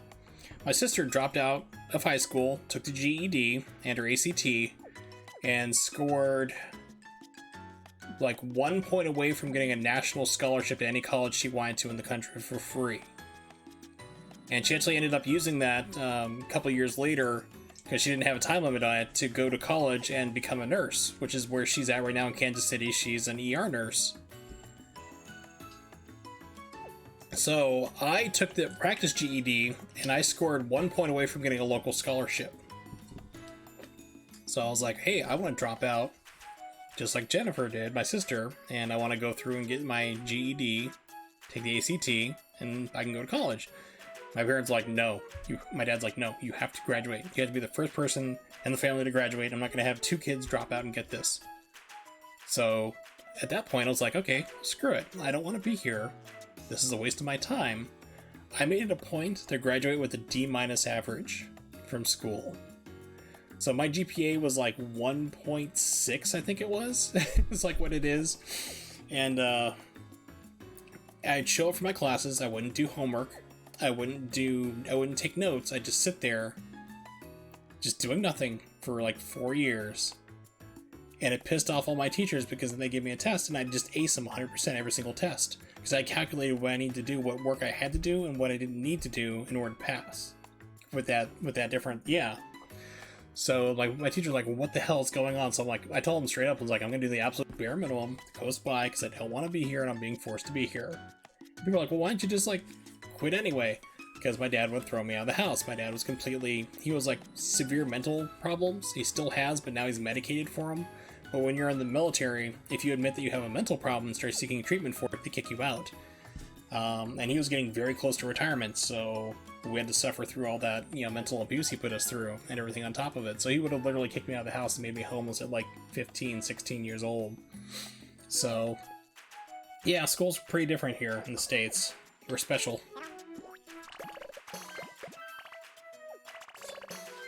So that's what I had to do. That's the fun things I got to do.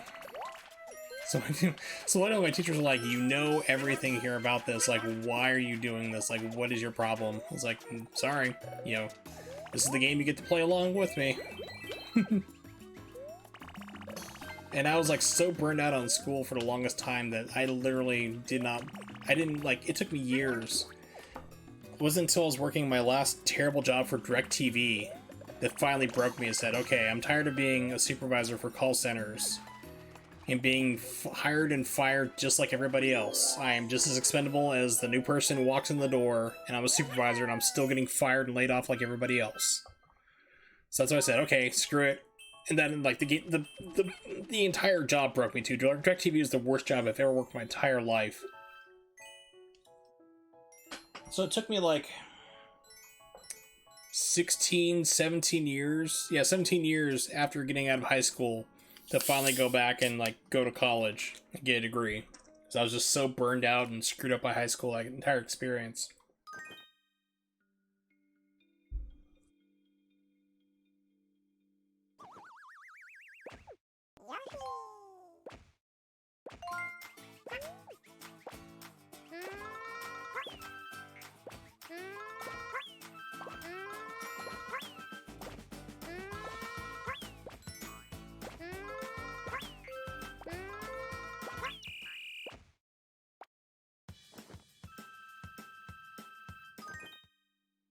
Yeah, I really hated high school with a passion because it was all stuff that you've never, ever going to use. And I was just forced to keep just going through it. I mean, it's just... The one thing that, like, I can see people using is home economics, really. That's, like, basically... Like, for my class, I was teaching kids how to do rudimentary bare-bones cooking. How to do sewing, like a sewing machine, mending different things. But we need to have classes on, like, okay... Here's how you write a resume. Here's how you job interview, prospective things like that. Here's how you balance a checkbook, manage your funds. Things like that would be useful, and they just don't do anything like that in schools whatsoever. Exactly. It's just a time waste. It was just really annoying. There were some classes I did have fun and genuinely enjoyed. Of course, my music classes I loved. And I also liked debate. I had a lot of fun with that. And what was the other one? I had a literature class I had to take, which was like reading books. At the time, I was a super heavy reader because I literally taught myself to read when I was 3 years old. So I was like, I've been reading my entire life. I'm like, this is great. So I got to read different books and talk about it. And it's like, this is a perfect class for me. And those classes I enjoyed. The rest of it was just, time waste. Like, they required me to, like, you have to take a language, 1 year language. At the time I spoke fluent Spanish, but they still threw me in there. So I'm like, okay, fine, whatever. I was doing my strategy of flunking my way through school. So, did that. Fought with the teacher constantly because I spoke Latin American Spanish. And the teacher was from Spain. She spoke Castilian, so she'd tell me to my face I was speaking gutter trash. But she'd do it in Spanish, so only myself and the other kids in the class who were, like, from Mexico understood. So yeah, it's like, we fought with the teachers constantly. It was just a pain in the butt. I had to have 2 different math classes. I had algebra, which I didn't understand the first time I took it because the teacher refused to explain it to me or teach me how to do it. So I had to go to summer school where my school counselor taught me algebra He's like, why didn't you just do this to begin with? So I'm like, no one understood. Remember when I came into your office saying, I need help? I don't understand this. The teacher refuses to teach me or anybody in the class, and you just laughed it off? He's like, yeah. Like, that's why I'm here for 1 month, wasting my summer, so you can teach me something that you could have done and fixed last year. He's like, oh, sorry. So then they put me in geometry. I do not understand geometry to save my life. You put a gun against my head and tell me to, like, do a geometry problem, pull the trigger. I can't do it. Geometry is completely 100% useless. They're like, you need to have it in order to move on to trigonometry and calculus, even though I could prove to them that I knew trigonometry and calculus and could do it. They're like, no, you have to take geometry first. You can't skip ahead. You can't do these other things. So they put me in geometry. I flunked it. I just don't understand it. It's just too bizarre. It's like, okay, I'd solve for whatever weird problem they'd have, and they're like, nope, it's wrong because you did too many steps. I'm like, I got to the right answer, but like, yeah, it's wrong. I'm like, okay. So, didn't make sense to me whatsoever. Flunked it in Missouri. We got stationed up in North Dakota, the last base we were at before my dad retired from the Air Force. They're like, you have to take geometry. I'm like, no. It's like, you idiots don't understand. Like, for a senior year, like, it came back to, like, you have to take geometry. I'm like, no, I don't understand it. I'm going to flunk it. Put me in something different. I'm like, put me in trigonometry, put me in calculus. I can do it, because I'd help my friends with their calculus homework. And they're like, no, we have a different math class here. It's for people like who are having problems with it. It's not a problem. You can take this class. And the class was literally like how to balance a checkbook. Not like the process of like how you run a ledger to balance your checkbook, but like adding and subtracting. It was like remedial math for kids who were flunking, like, and they were flunking it. They couldn't figure out how to add and subtract or divide and multiply. It was like an insult. It was a slap across the face. They're like, hi, your son is literally an IQ genius, but we're going to put him in this remedial math for dummies class. So I had to take like a half a year of that, and I got my credit and got out of there. So I was like, oh. Yeah, so by the time I graduated from high school, I was just like completely burned out. I have a feeling there's supposed to be like an animated chain or something up here that's not being emulated.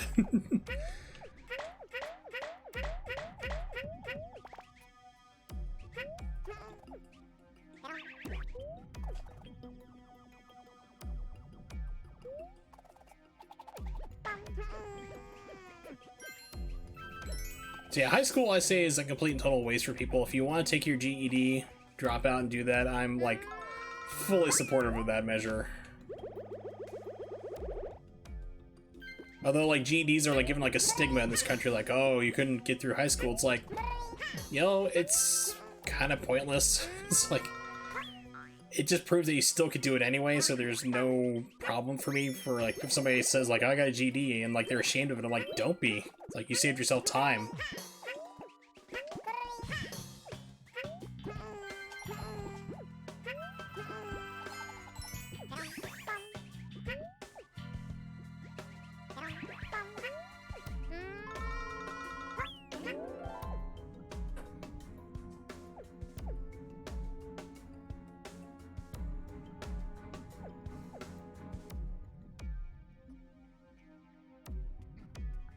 Running a message.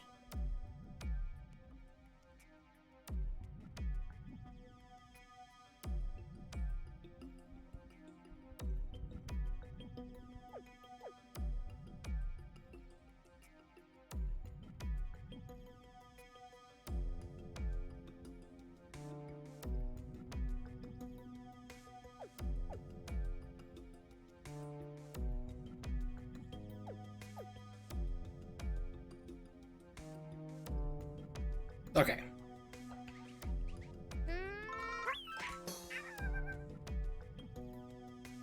I was thinking like, oh man, I've got to like walk along this ball, but apparently Yoshi just walks on it when you get to it, like, so he automatically walks forward, which is nice.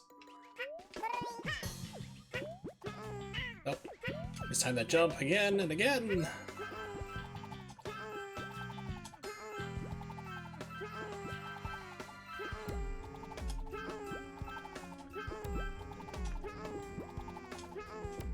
Okay, interesting, because it's like, how they're gonna handle, like, people who can do the infinite jumps. Apparently, after a while, you stop gaining vertical height.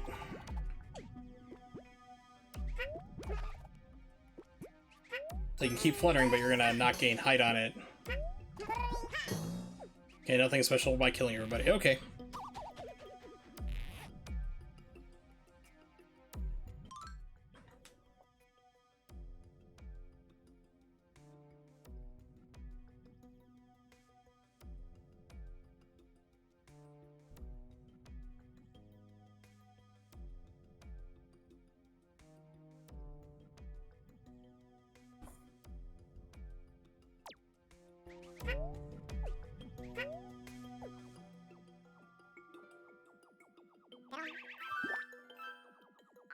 Yeah, I'm going to submit this when I get...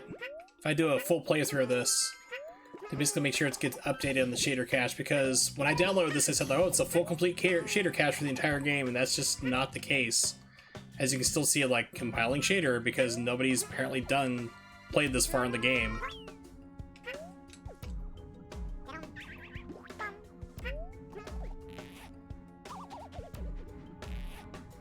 It's like when I played Beta 2, I downloaded one of those shader caches, because if you don't have it, the first time you play like a Cemu game, like through the emulation, you're gonna have like a lot of stuttering. It's gonna be really super slow, and just not fun to play at all. But people have gone through and actually like suffered through those games to actually build up a cache, so you can download it and then make it run smoother on your end. Like when I downloaded one for Bayonetta 2, it was missing just 2 shaders, that was it. Which I found just doing speedrun stuff that nobody had thought to do, so it's like, okay, cool. So that worked out just fine. But games like this, it's like, no, whoever said this is a full complete cache was lying about it, because they did not do... They didn't play through the first level, apparently, the entire world. Now, there is a version, like, you can put it on for Vulkan rendering, and it actually runs pretty well. And instead of like slowing down and making the game like stutter and run super slow if you don't have the right cache and need to build it, like right now you can see like slowly stuttering here and there. What it will do is like the Vulkan renderer will basically just keep going, and the next time you come across that shader, it'll pop into it. It'll just like suddenly whatever, like you might see like the Shy Guy not rendering right, and then all of a sudden like next time you see him, he'll pop in with the right one and you're good to go. It does it seamlessly. It works really well for games like Zelda Breath of the Wild. Unfortunately, to use the Vulkan where you don't have that problem, because I'd be doing it like right now instead, you have to use an NVIDIA shader, like a, was it NVIDIA driver that's like 3 months out of date. And I play games like Control. I'm actually working my way through that game again because I bought it on Steam, got the Ultimate Edition, and I'm playing through it again, having a lot of fun.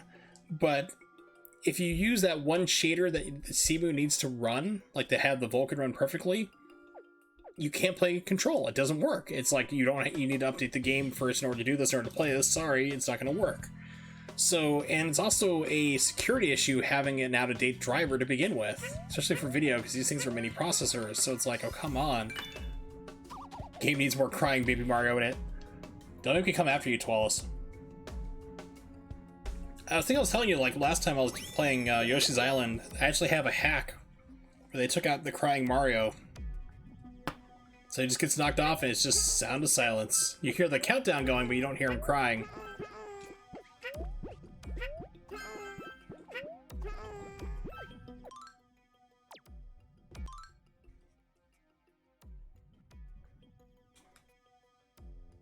All right.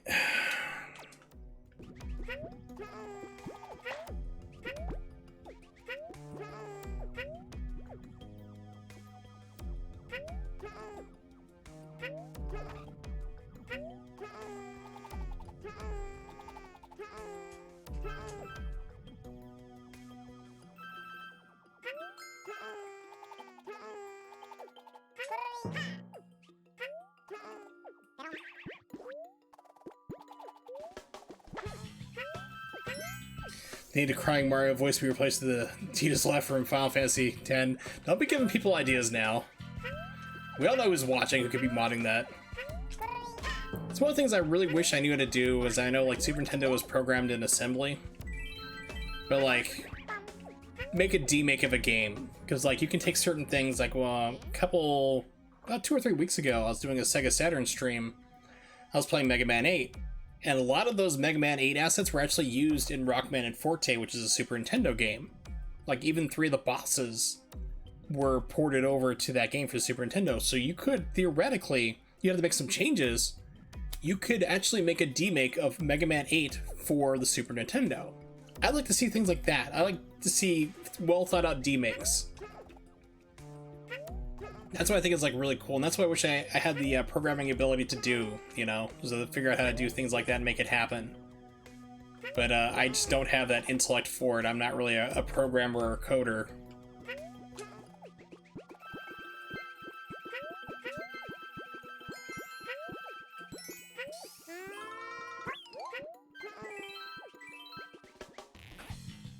Yeah, come on, Nimix, make the day, become a hero, make a demake. Well, maybe, but I mean, you have to make a sound file. It has to be super compressed, so it'd sound like pretty muffled. Think like Street Fighter Alpha 2 for the Super Nintendo. They had, which is an amazing conversion. People crap on that version. I hold it up as an amazing thing to behold for technology, because that's like a game that you can get to run perfectly on PlayStation, Sega Saturn. It looks great. It's amazing. It's a little arcade game. That makes sense. Those could handle it. I'm going to take that game and put it onto a Super Nintendo. A game that you should be playing on a 32-bit machine, running me around a 16-bit machine. Even though it's like 30 frames per second instead of 60, it was amazing. Because, I mean, you had the sound effects, everything. The game actually had to load, which is weird for a Super Nintendo game to come across the loading title. It's like, whoa, okay. But yeah, it's like, you could do it, but they also had to compress the hell out of the sounds too, for like all the sound effects, and the announcer like round one, it's like round one. Yoshi's sure are persistent. Assume they'd all run home by now. Pardon me. Fine. Bert, I thought I said bitch. Hitch up. I'm like, what? Dyslexia. Bert, hitch up your pants and go bust up that Yoshi. Ugly tortures himself by Ninja Gaiden Sigma speedruns. I'd like to. I've been wanting to play Sigma on stream. Actually, with the news that this is just a rehash of the original.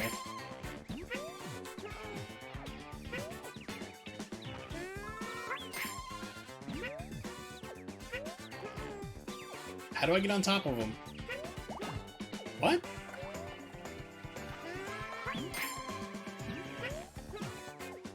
No, okay, I need to... It's like, wait a minute, I see something there.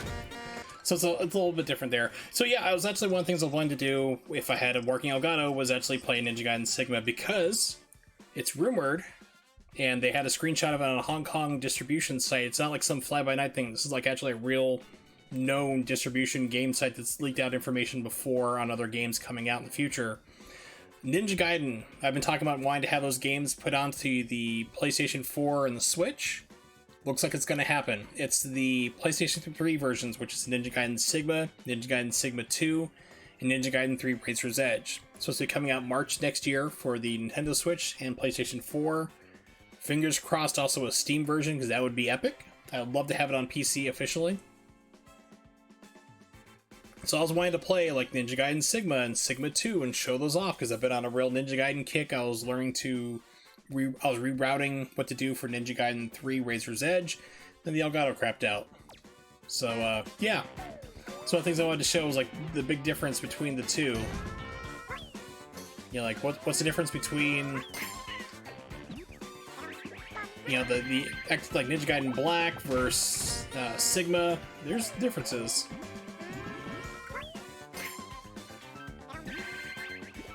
There's big ones. The biggest problem with Sigma was not only Rachel's hilariously funny run cycle in the game, but they added extra animations to the Ryu. It's like when you instead of doing a back roll and then you could cancel out of that to attack, you had to do a back handspring, which was slower. It looked cool, but you're trapped in the motion. You can't cancel out of it, so it slows down combat. So fights take longer versus the original Xbox version. So that's like, it's a big change, other than Ninja Gaiden Sigma loading at the worst parts as well, constantly. Even if you have the game installed to your hard drive, it still constantly loads. Like, you'll see loading, and the game will pause, loading, pause again. It's annoying. If they can get rid of that, because I've played it on Ninja Gaiden was actually able to be emulated. I can play it pretty well on my emulator on computer right now, but if I try to stream it, it doesn't run full speed because there's too much on the same card. I haven't come across a single loading segment at all. Like, you know, where it usually would stop you, like in the first Mirai's Ninja Fortress, there's a trap door before you get to his boss room. And on the PlayStation 3 version, it always loads right over top of that room, and sometimes it'll just kill your momentum. You fall straight down and have to go through that and loop back. Emulate just keeps going. It's wonderful. It's like, oh, this is nice. Get any power badge for free for a limited time. Try it out. You can't make me.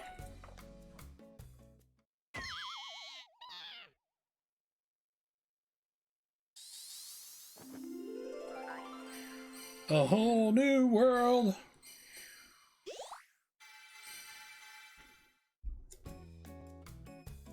So I have a question if anyone's here and still in the chat, despite all my wonderful ranting and rambling. Has anyone seen Mulan? I'm not going to watch it.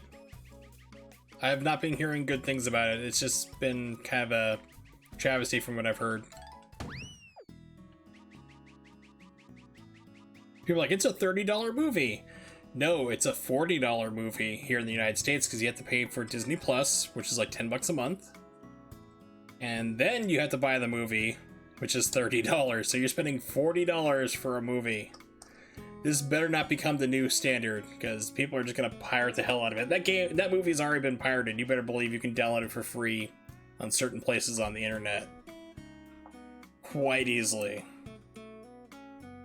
So, yeah, I've not been hearing good things. A lot of people are saying the original was far superior just because it kept, like, changing things around and, like, moving, like, segments. Like, the original Mulan was supposed to have, like, this part where she is, like, debating, like, should I go and like, the fight for my father in his place? And then she has to, like, put on the armor, and it's, like, it's kind of hitting her, like, oh my god, I'm going to be going off to war, but it's going to save my dad, even if I'm going to die. And, like, the remake that just came out, they're like, she just all of a sudden like, oh, I'm wearing the armor, bye, and she's gone. It's like her father's armor suddenly magically fits her. But I mean, it's like, it'd be really, I can't believe that people would ever do that. I mean, there's no way anyone could ever find where a pirated version of Mulan would ever be on the internet to download for free and not have to spend like $40-$50 to buy it. I mean, it just seems like it'd be really hard to locate, but good luck if you want to see it that way, because I mean, I wouldn't really recommend spending the $40 just to watch that movie if you feel like watching it. So hopefully some people can find it online. We'll see what happens. Let's go to World 2.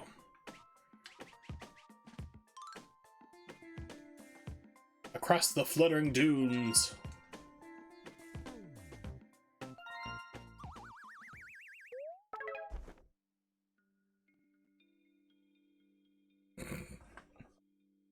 Yeah.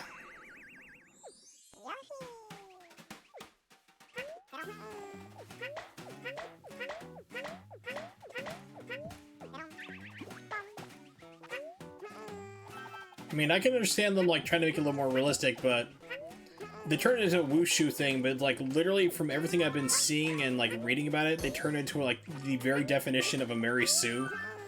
Because, like, instead of, like, the original where she had to, like, basically had to learn how to be a soldier and, like, overcome her limitations because she's a woman and not physically as strong as the men and everything, you know, which is a real thing.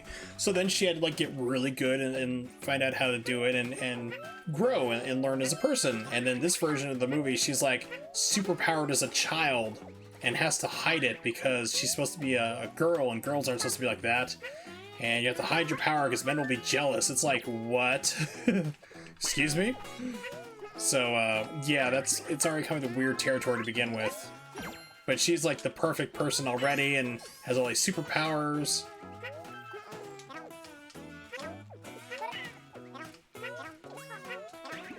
Grab onto the dude!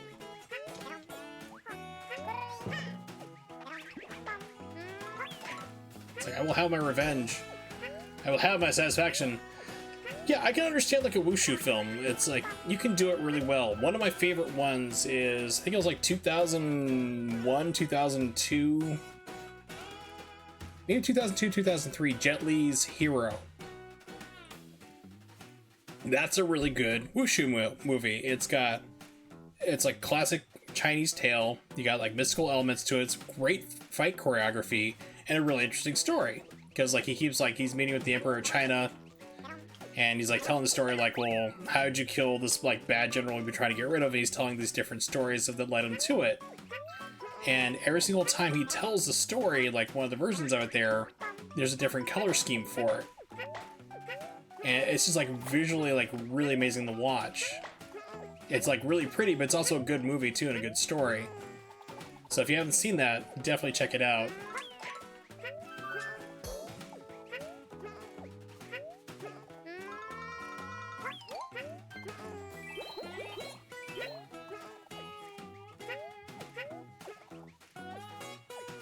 And of course, if you're just looking for like a crazy, classic kung fu film to like really get you going, there is Fist of Legend.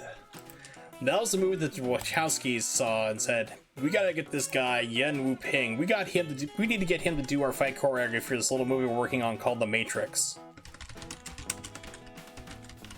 It is like you watch that film, it's like, wow, this is like really good. I mean, once again, it's gonna be like really impossible to try to find Fist of Legend anywhere. I mean, especially if you were to watch it, because I mean, it's out of print. It's super hard to track down. But if you can somehow find it, I would definitely recommend checking out Fist of Legend if you're looking for a good kung fu film. It's not like a wushu. It's not like crazy wire work. Well, there's wire work in it, but it's not like people flying around type deal. But it's really good. I recommend it.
Here's secret? No. Okay.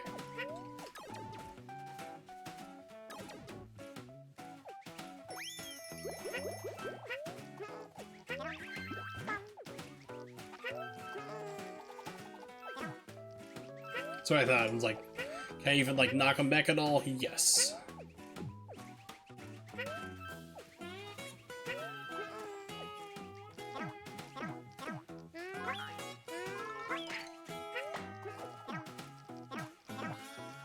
Okay, so if I do this, can I... No, can't even... Okay, can't even do that. Got it.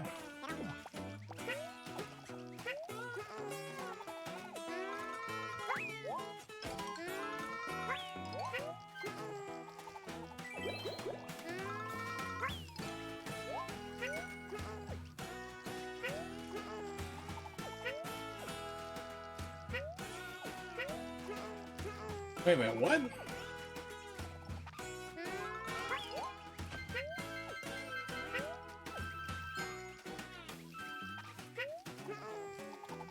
It's like, why is that platform not... Oh, I gotta wait for that to come through. I was like, wait, why can't I jump up there and get in the door? It's... Gotta wait for the level.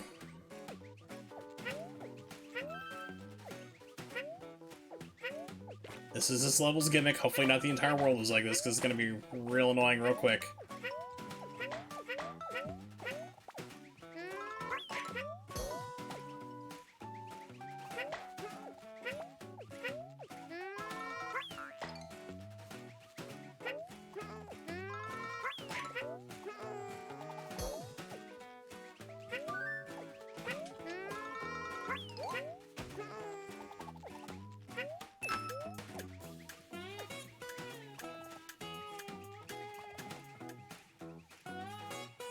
Sorry, something over here would open up from that. I did not think so. Okay.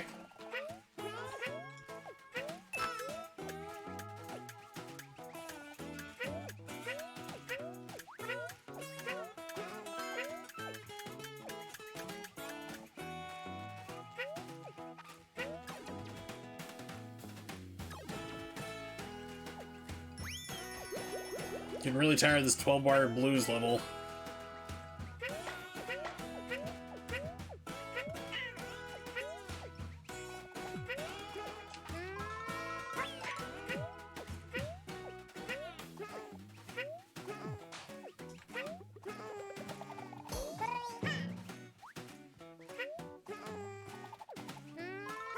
See, if Wurzel's gonna cook in an artichoke, how would he go about doing it? Oh, one, I wouldn't. I am not a fan of them.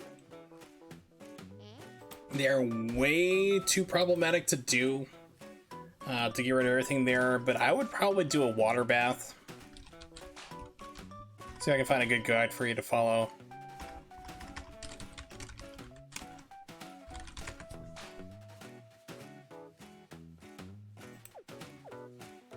Something with pictures, because I've seen a lot of stuff like just trying to like tell you like, here's how you do it. It's like you need to like video or have steps like walking through. Yeah.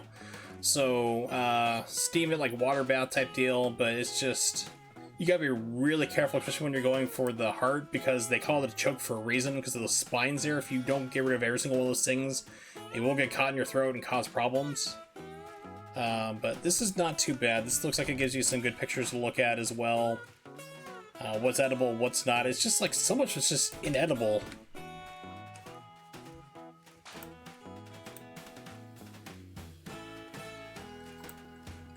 Yeah, the artichokes are like the one thing, like I'll buy the hearts that like been pre-made, like pre-removed already, you know, it's like I'm not dealing with that stuff myself.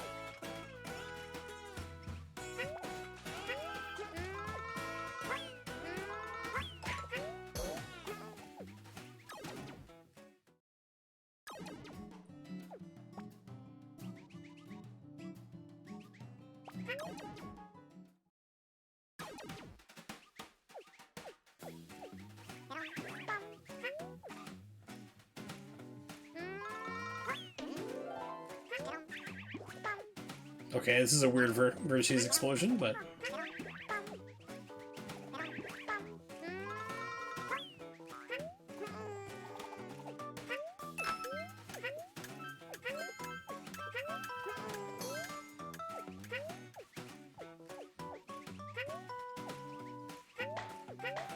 Yeah, someone said this game is perfectly 100% emulated. They lied, and they lied. Oh, they lied. So I've seen that for like a long time, like this game's perfect. If you play the first level, sure, it's not bad, but start venturing further in the game, you realize, oh, people did not get all the shader caches. They did not fully playtest this to see if it was like full compatible, you know? It's playing, but there are problems.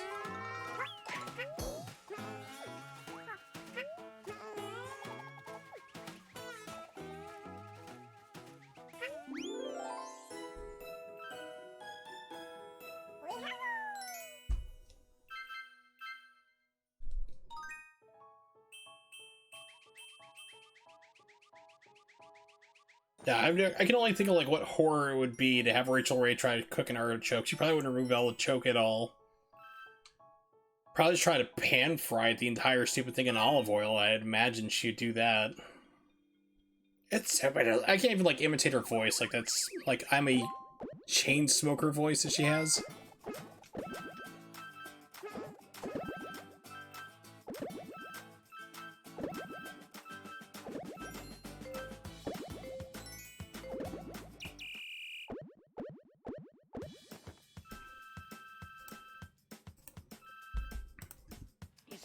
Oh no. Twalis, why would you do this to me? You know what we have to do now. If you've never been to my stream, if anyone's lurking, you've never been to my stream before. Rachel Ray is like my nemesis. I hate her with a passion. She is the world's crappiest cook. She's somehow a judge on a show called The Worst Cooks in America when she needs to be on it. She's admitted before she doesn't know how to cook. And she's terrible at it, which she is. And every once in a while, I'll pull something up and just rip her to shred over it. Twalis has sent me a recipe A video of Rachel Ray's Grandpa's Artichokes, baked stuffed artichokes. We're going to take a look at this. We're going to see how this goes. I'm betting total disaster. Let me see how the audio levels are first. You start with really heavy. Okay, that just seems like it'd be pretty good. Alright, so we're going to take a peek at this here. I'm going to be pausing it every so often just to dissect it and talk about how terrible she is as a person and wonder how many people she had to orally copulate with in order to get on air. You start with really heavy, tight-leaved artichokes. Trim them. And really, the heavier and the tighter the leaves, the better. And then you're going to boil them in acidulated water. Water with lots of lemon in it. When the water comes to a boil, I also add salt. Then I put the artichokes in, and then I put a kitchen towel on top, a little bar towel, and it'll keep them submerged while they're cooking. Don't need to do that. Everything she said was right until you get to the part with the towel to keep them submerged, because the towel's not going to work. The towel's going to float. A lot of towels like that will just basically, they'll get the water and they'll start bubbling. Especially like boiling water, it's going to cause them to float up. You're not going to hold anything down. You're just adding more crap that you have to clean later. And a potential problem. And that's like pertaining, like if the towel is staying there perfectly. In boiling, rolling water, it's not going to stay on top. It's going to like slop off to the side. You're going to be constantly screwing around with this. You don't need a stupid towel on top of your artichokes. You cook them until the bottom is tender with a fork. Then you take them out and cool them upside down so all of the liquid can come out of the artichoke. Once the artichokes are cool enough to handle, that's like an hour almost. These things hold on to heat like crazy. You separate them. I take off any broken ends, but I try and leave as many of the large leaves that have a pretty point to them intact because it gives you more of the star effect. So when you get them separated, of course you need to scrape out with the tip of a spoon, you need to scrape out the choke, all of that little fibrous material at the very heart and the little itty bitty teeny tiny leaves down near the bottom. I'm surprised. She's actually mostly correct, except for the towel nonsense. Everything she's saying so far seems to be reasonable, so I'm just waiting for how she's going to screw it up somehow. Just make it look terrible. Then they'll look like this. See, the artichoke the heart has been removed, and it's ready to be filled with whatever stuffing you like. This is our family recipe. We take a small tin flat fillet of anchovies or a small glass bottle, about 8 to 10 anchovy fillet. You heat up about a half a cup of good olive oil over low heat. That's not 8 anchovies. That's like at least 20 or 30. 8 anchovies will take up probably about maybe the amount of screen space right now I am like circling. And anchovies are like, they're not bad. A lot of people are like, ooh, anchovies, fish. It breaks down. Like, she's got way too much, as I said. Like, she's got like an entire bottle or something. She's got like 30 or 40 in here. This is ridiculous. This is not 8. But like around this size, probably here is around maybe 5, 6, maybe 8 of them here. But yeah, they break down into nothing there. They flavor your foods. A lot of people are like, ew, anchovies, that's gross. I'll never eat those. If you have Worcestershire or Worcestershire sauce, however you want to pronounce it, both ways are wrong. That's in there. It's basically, it's made from anchovies. It's the same type of thing. So I actually use, like, make a tuna dish and I throw some anchovy fillets in there and they break down into the meal. You can't even tell they're there, but they add the extra background flavor. It's like Italian MSG, if you will. This is ridiculous. This is not right. This is way too much anchovies. And gently melt, it's like medium low, gently melt the anchovies into the oil. At this point, I turn the heat to as low as it goes, and I add an entire bulb of garlic, finely chopped. Good Lord. And now you have garlic anchovy oil. No, you have garlic oil. You're not going to taste anchovy. You're just going to taste garlic at that point. That's all you're going to taste. You need like maybe 2 or 3 cloves. Like, that's it. Not like bulbs. You don't need a whole big thing there. And bulbs are subjective. You can have bulbs of garlic. These look like pretty decent sized ones here. These are like smaller, but you can have like ones that are this big. Carmen, she grows. It's like, she has a garden on her farm. And she was coming over one day and I said I needed garlic. She's like, no problem, I'll pick some for you. She didn't tell me it was elephant garlic, which is like almost the size of these bell peppers, and like the cloves are gigantic. So you need to like specify, but a whole bulb of garlic in this, all you're going to taste is just garlic, nothing else. You're not going to taste the anchovies, you're not going to taste any of the oils, the backgrounds from that. It's just garlic at that point. And then I take homemade breadcrumbs from stale peasant bread, or you could buy a package of panko. And you fill the pan with your breadcrumb and let it slowly absorb all of the garlic anchovy oil. And let this toast until it's deeply nutty and really, really fragrant. By the time you get that done with the amount of garlic you have in that pan, the garlic's gonna burn. So you're gonna like burnt garlic. How you make, if you're trying to make like garlic oil, which is what she's attempting to do and failing like the fuck up she is, you put garlic in there, very low heat, into the oil. You bring it up to where the garlic starts to turn like a light brown color. Turn off the heat and let it sit. If the pan's too hot, it starts to turn brown, you need to take it off. You need to strain it out. Run it through like a fine mesh sieve in order to get all those garlic particles out. Then what you have left is an infused oil. It's how you make infused anything. Having it just like this, you're just going to have like garlic that's going to be burning onto parts of bread that's going to be mushy. It's just with anchovies stuck to it there. It's like, just strain the entire thing out. You want to have anchovies in there, fine. Like the absurd amount she has in there, it's going to be this fishy, garlicky oil. It's going to taste like crap. Strain it through, then put in your breadcrumbs. Then you can toast them up and crisp them up this way if you want. When the breadcrumbs are toasty, you need to cool them so you don't melt the cheese you're going to mix into them. Cheese? So when they're nice and toasty, they'll look like this, like deep, deep, deep golden brown. You do not...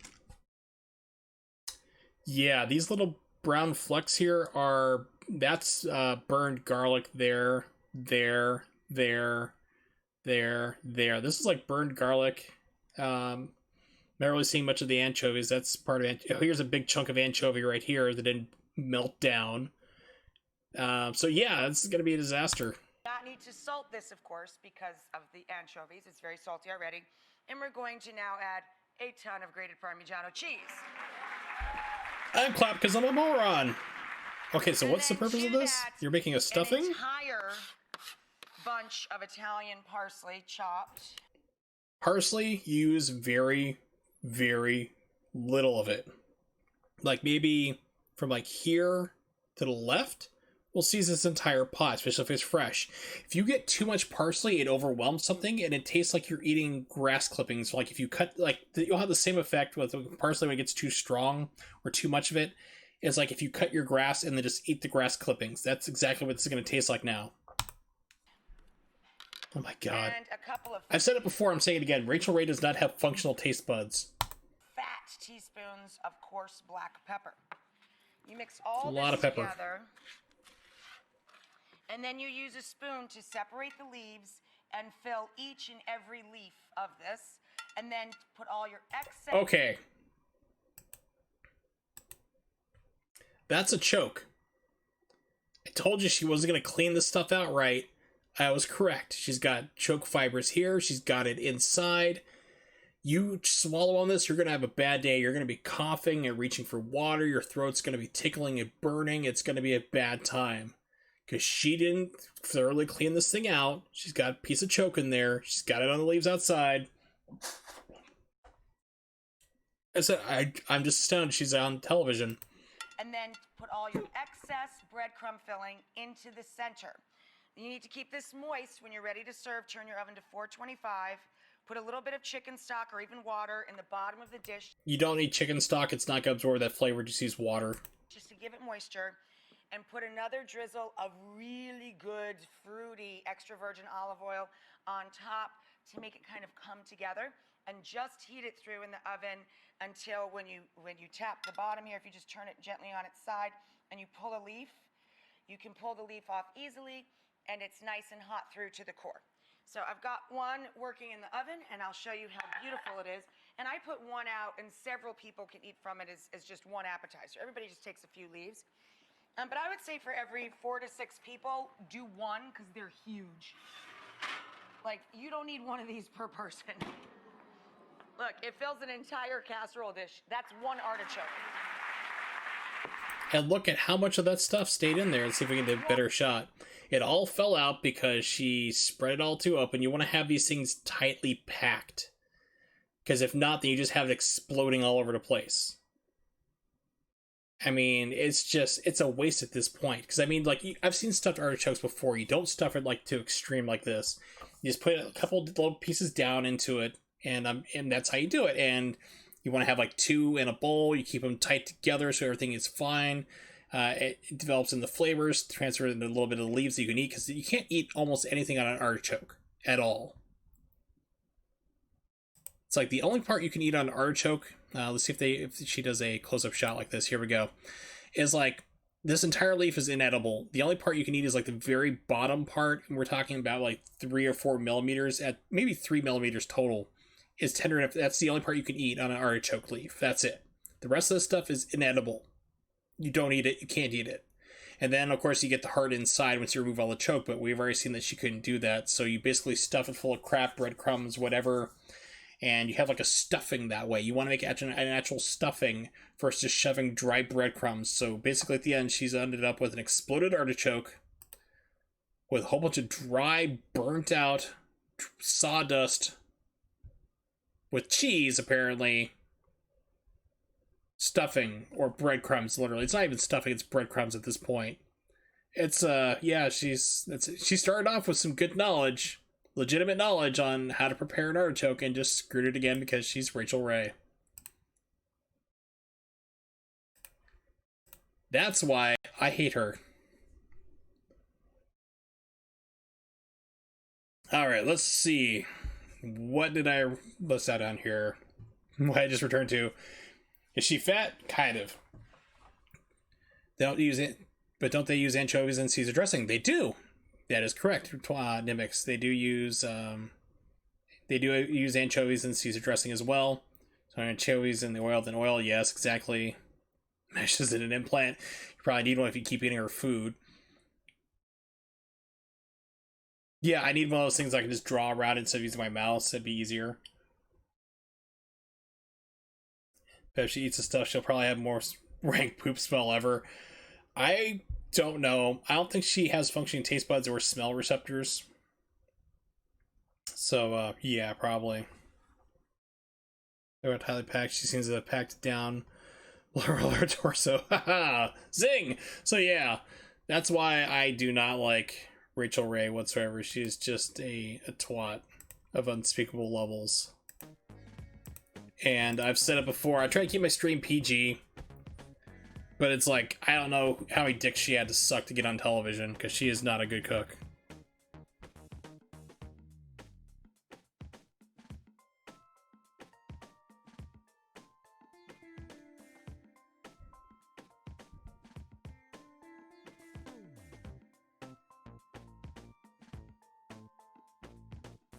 One second, you're writing a message to Carmen.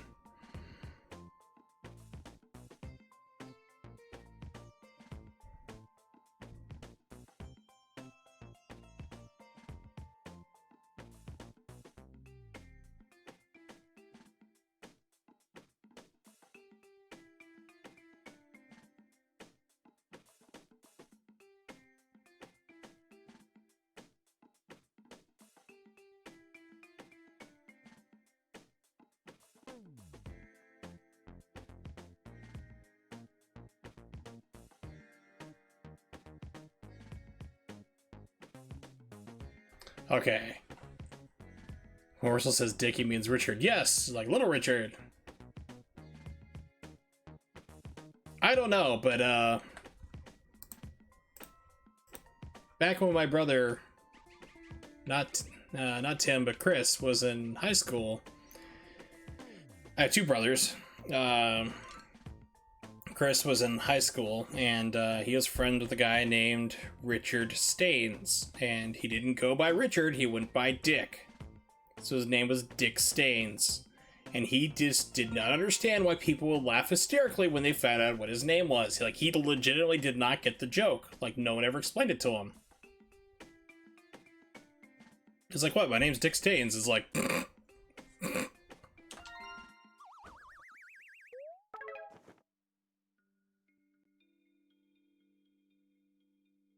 You want to clear the room, wink wink, what should I eat to take care of the job? Well, I mean, that's kind of like a dual-ended question. I mean, there's lots of things. First of all, why am I not picking these things up? Oh, it's probably foreground object. Yeah, they're being cheeky. So, what can you do to clear the room? Well, very easily. You don't have to really eat anything really too much if you want to think about it there. We're not going to go the whole flatulence route. That's played out. They're going to know what's going on because you're going to be like farting and they're just going to be like, oh, that's gross. We're going to leave anyway. That's just unclassed, uncivilized.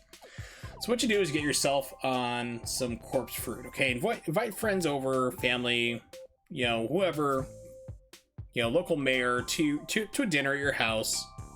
And it's a big high affair there. And what you want to do is get your hands on a durian, aka a corpse fruit, and just cut that bad boy up, spread it throughout different areas in the house. So wherever you go, you can't escape it. Of course, the downside is you're going to be smelling it this year too. Or you can actually keep it all contained in there, and just basically, when you're serving dinner, that's even better. Forget the spreading around the house there. Just keep the durian there with you. Just big, like, a whole bunch of, like, red, bloody, raw steaks, and, like, put durian underneath that, and, like, just pile the steaks on top. It's like, oh man, it's like, I just have been dying to eat this there. Because it smells like you're rotting corpses. Put food on the table there. Tell him you got this great recipe from, like, this guy, this Dr. Lecter you met once. And let them know that the fava beans and Canty are coming out soon after that here. And, be right back. And I can guarantee when you come back into the room, everybody will be gone. It'll be completely cleared out. It's going to smell like the corpse, like you just literally did cut up somebody. You could probably come out for blood for other comedic effect too, but just keep in mind the cops may show up if you do this. You may have to do some explaining, but I think it's a good laugh.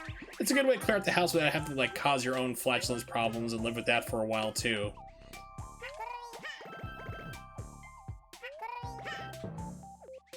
Because let's face it, if you bring in the misses on this too, they're gonna enjoy it as well. But they're not gonna enjoy it if you're having flatulence problems, because they're gonna be like, why did you do this? Why are we still married? So this is the way you keep everybody happy, except for the people who had to flee in terror because they think you're trying to serve them rotted human meat.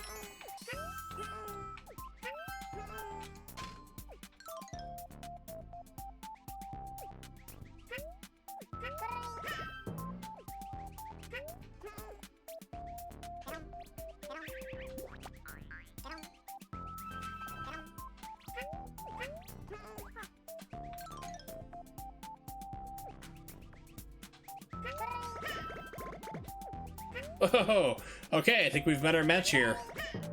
There has to be a bonus stage around here somewhere. Okay, got past that. Whew, okay. It's like, oh, here's the, can't play this game anymore, but, yeah, looks like we got past that, thankfully.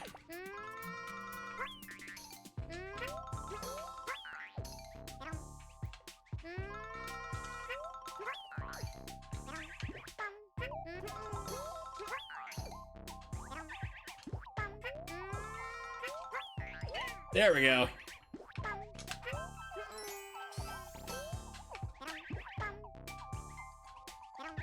Yeah, go out of bounds. Maybe. So I want somebody to develop like some actual tasking tools for the Wii U, because there is one that you have to be on the actual console itself, and it's a nightmare.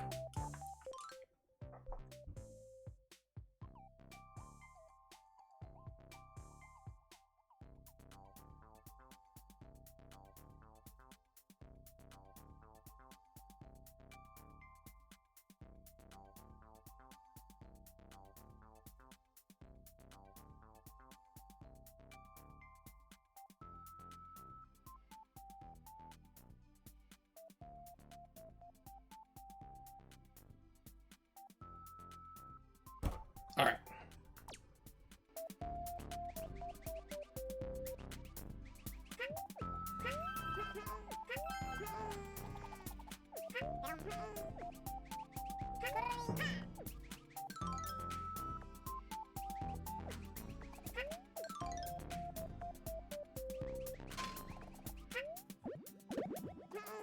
Oh, come on.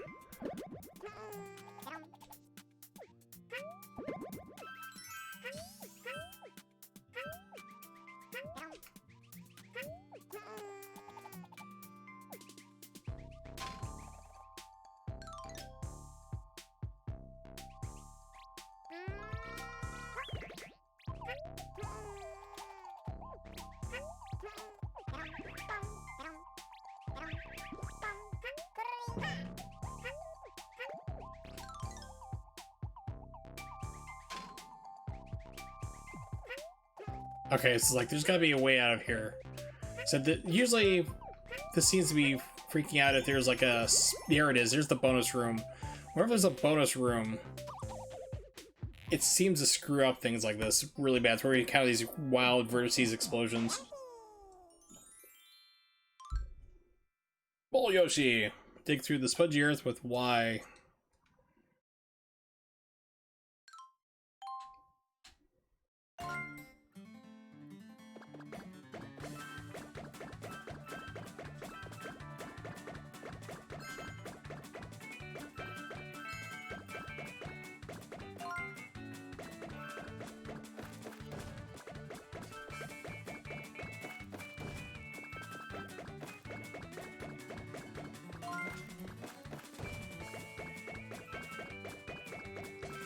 Don't know. I mean, it's a game that just needs to be like...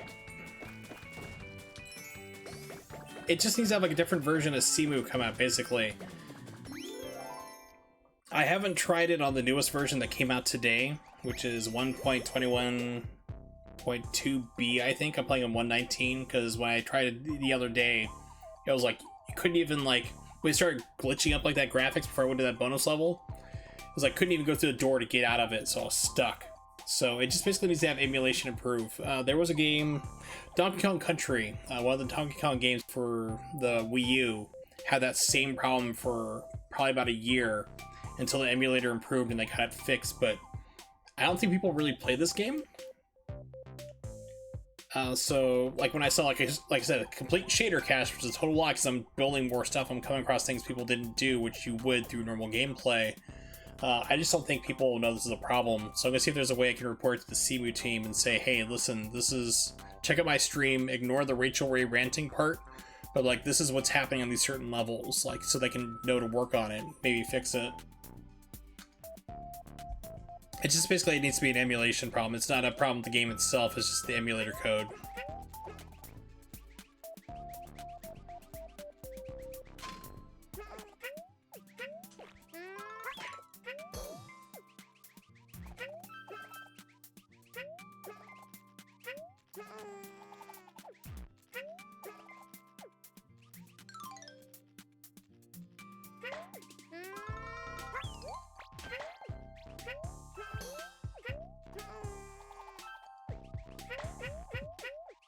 I think the worst one I've seen was like Bayonetta 1. I haven't even tried that in a while. I mean, that was unplayable on Simu.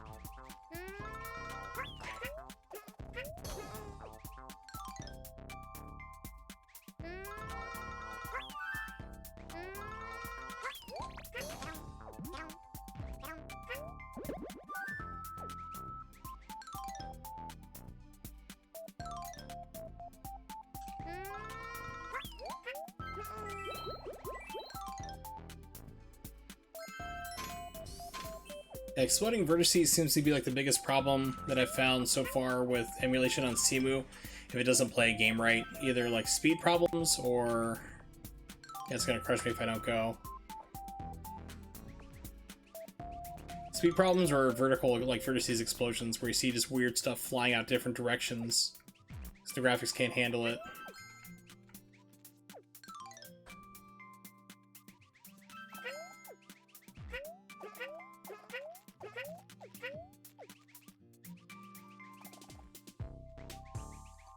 Reload.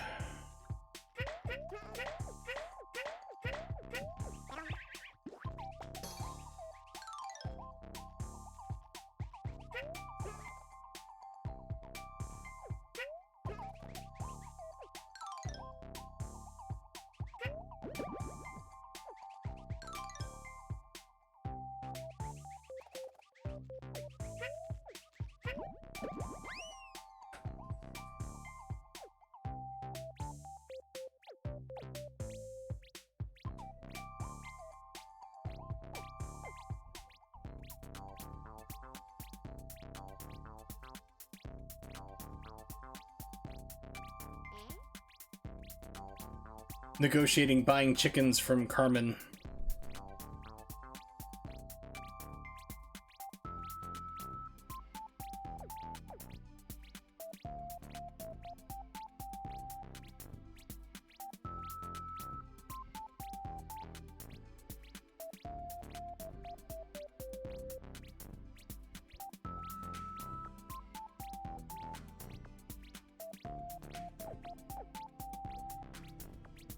Okay, here we go.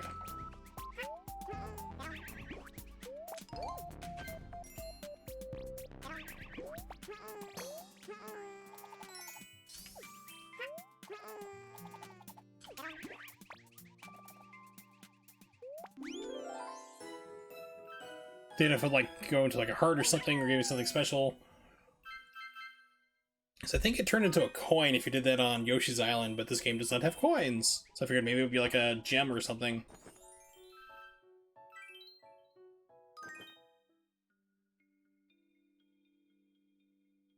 Bonus game!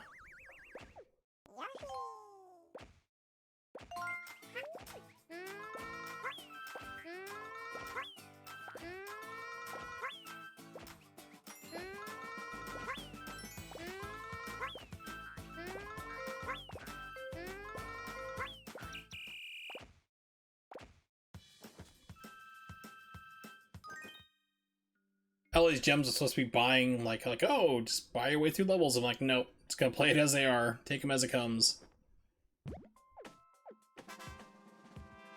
Get a power badge for free for limited time. Don't care.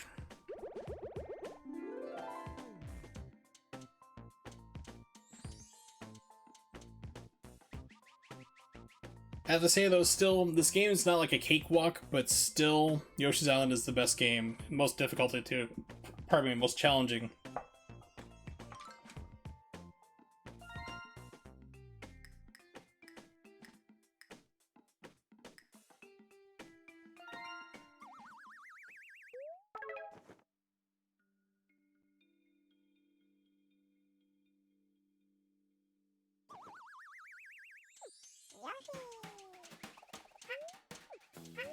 Interesting take on the chain chomp. Wonder what decides to give you like the large yarn balls, because they just seem to like appear randomly.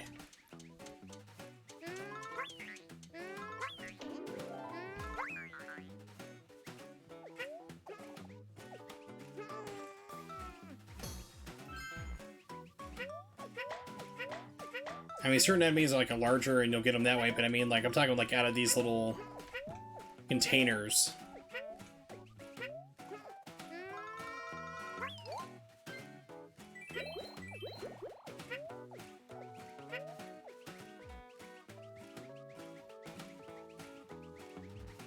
Really, the game's like, no, you can't walk it backwards. Once it's here, it's there forever.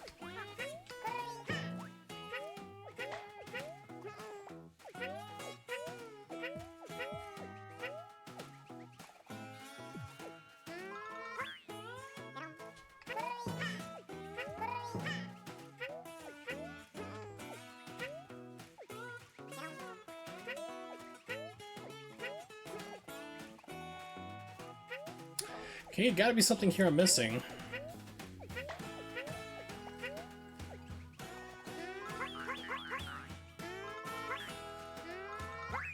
Oh, okay.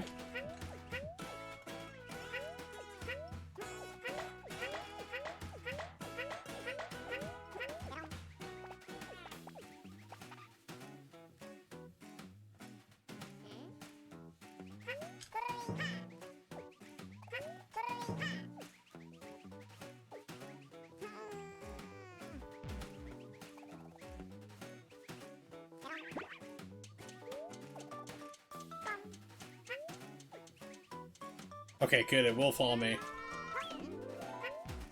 Okay.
Okay.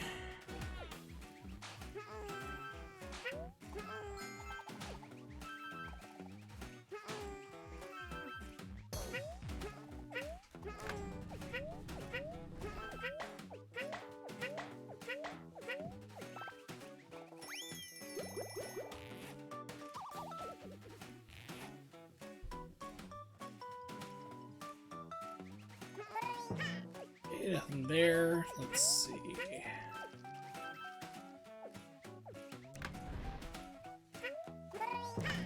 I just don't have the mask to do it. I was like, well, maybe I can stand out and see what's over there.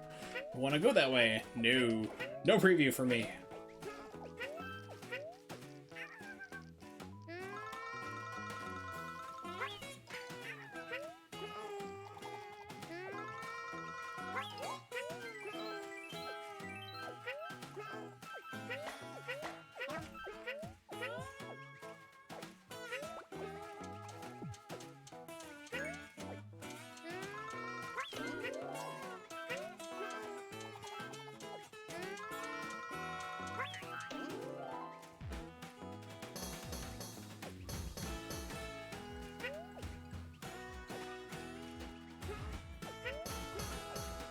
You know, if that crushed me or not, I'm like, oh no!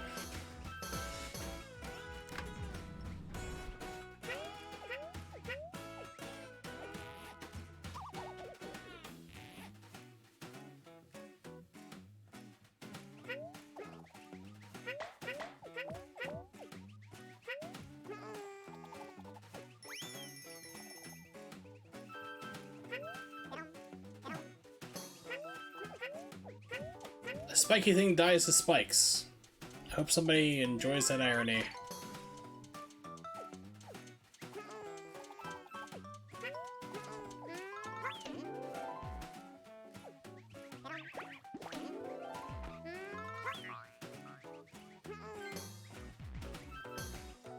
Oh, this is gonna be fun.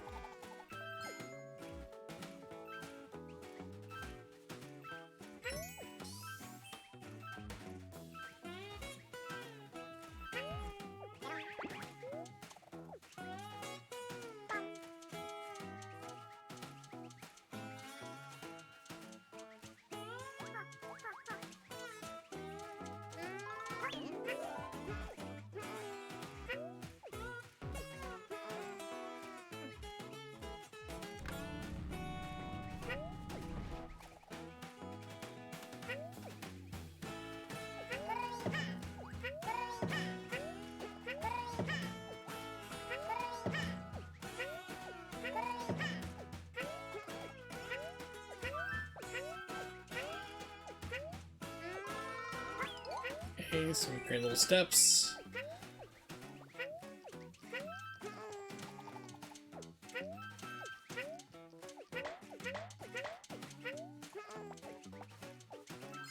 Aha, playing chicken.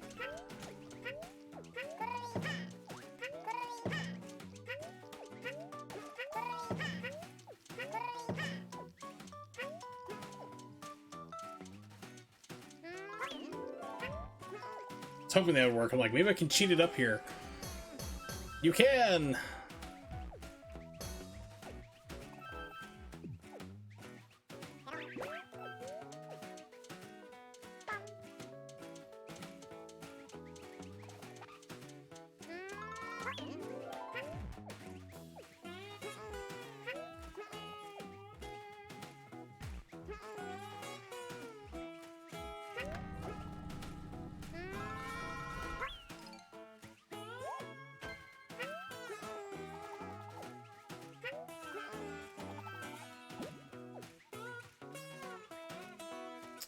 Alright.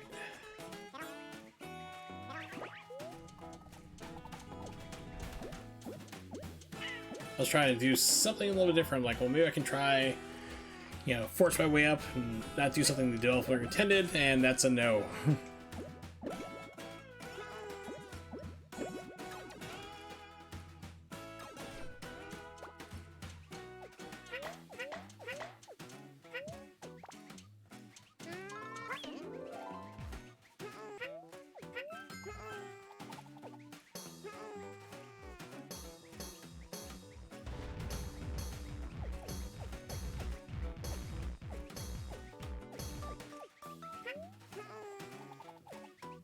Close enough at a level.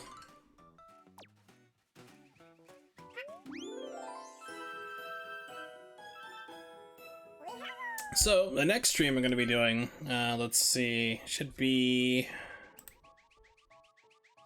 Tuesday, it looks like. Finally getting around to it. Not sure what I'll be doing, like what platform. I'm thinking probably...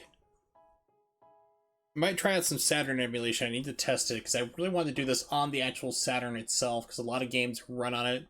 I want to do all the games that are going to be found on the arcade 1-up. For the X-Men vs. Street Fighter machines in particular.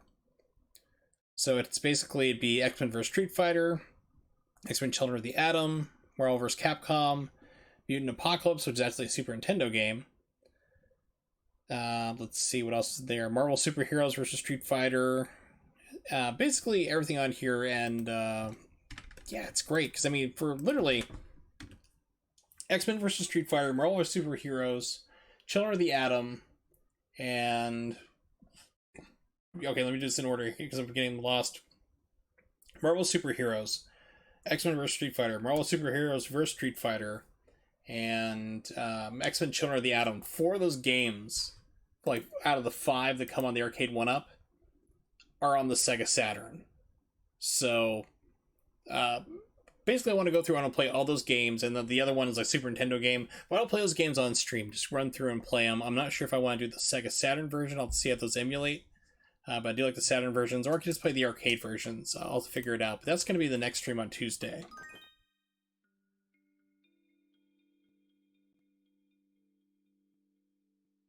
Of course, Marvel vs. Capcom is going to be... I think I saw that on there. Is Marvel vs. Capcom one of those?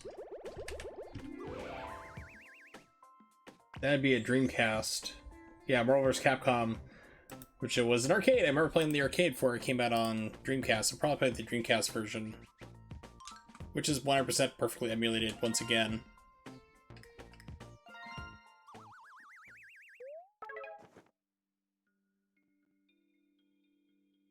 And if any of those games are supported in Fightcade, and if anybody has that, Fightcade 2, we could probably play against each other. We'll have to make some fun out of it.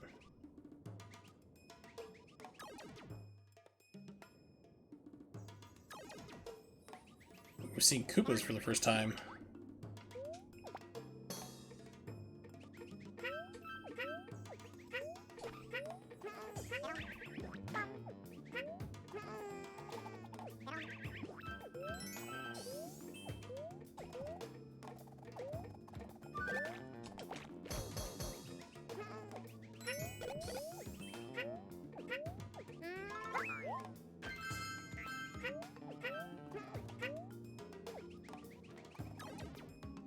Yeah, so I really don't like the arcade 1-up machines, but I gotta say, it's getting harder and harder to not want one. Because I saw my local Walmart has the Teenage Mutant Ninja Turtles one, like, oh, that's another classic childhood one right there. And also, I want to get the X-Men vs. Street Fighter. What makes that one special is that the X-Men vs. Street Fighter actually has Wi-Fi enabled.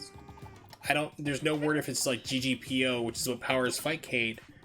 Basically rollback netcode. So there's no word if it supports that or not, but that's the big thing. But hopefully it would, because those games work in emulation like Fightcade already. So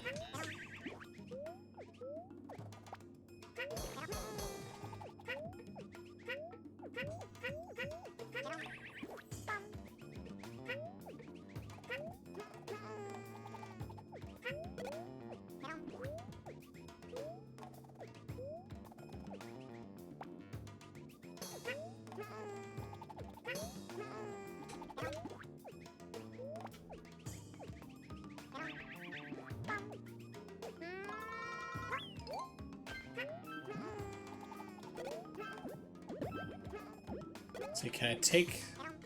Cool, I can. I don't have to stop him first. Can I take through an item with me? No! Okay.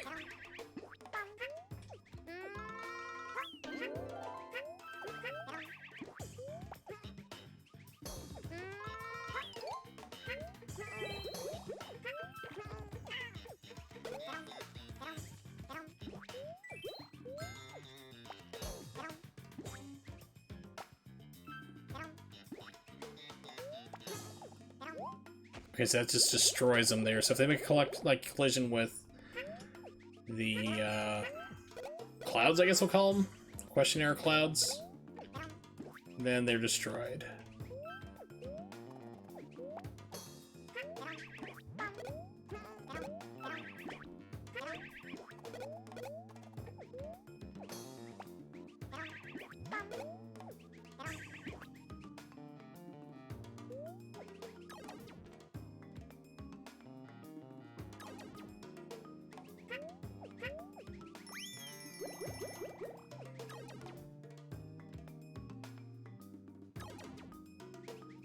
Okay, I just one-wayed myself. Boo!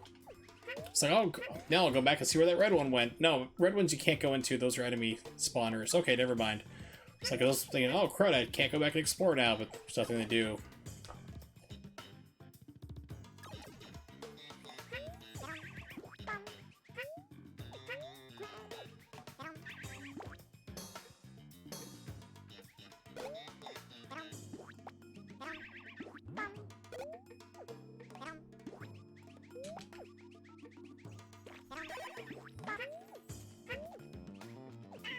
Oh, that hurts me. Okay.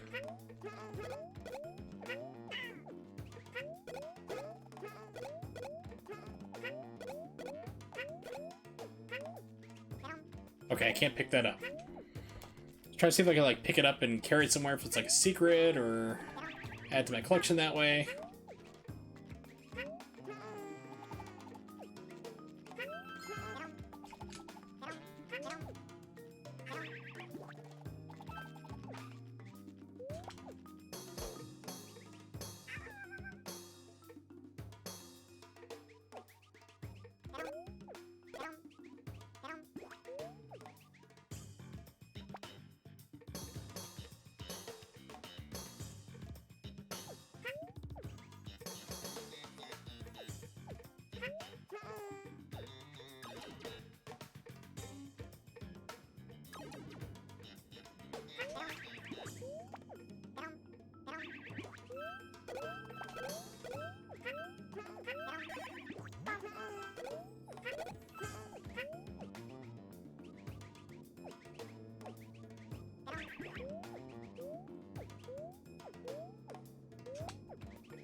Okay. Oh, I can't stomp through those. I thought I couldn't. Okay. I missed out on that one earlier then.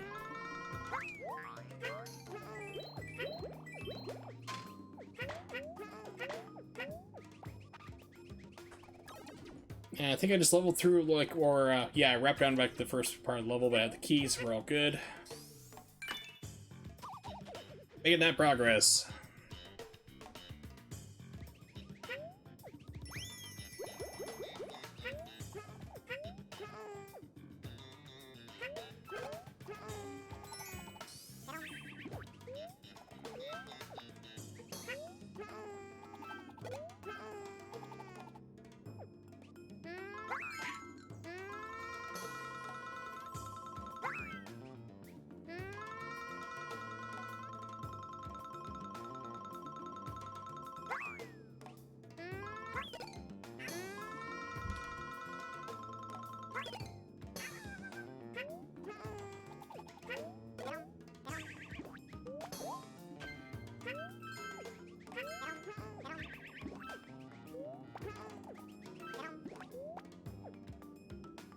That counts. Cool. I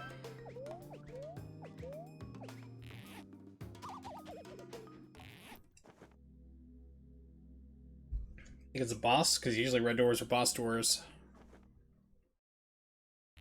Looks like it.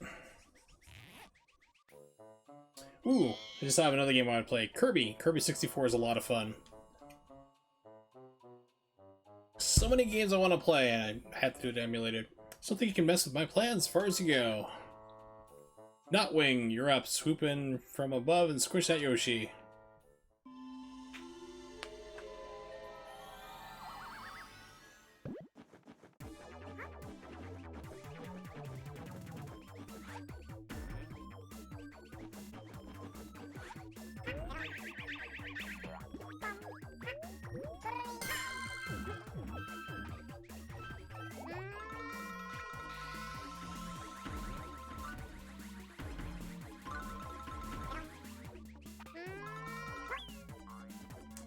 Okay, that didn't go how I thought it was going to.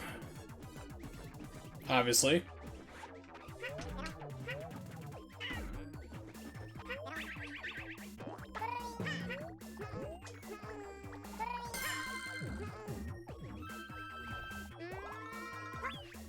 Yeah, they're still vertical. It looked like it would be horizontal or something, but that's just not the case.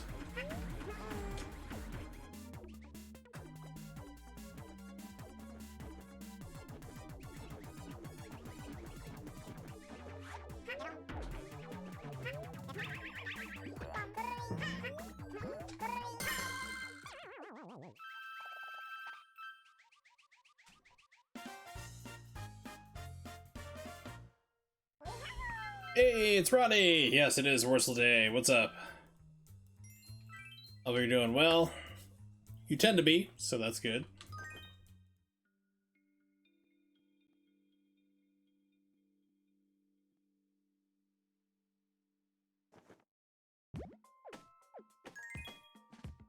New power badge, okay, cool, I never use them.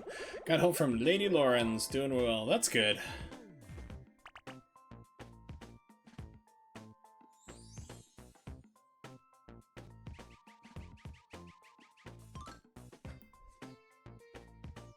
Alright, oops.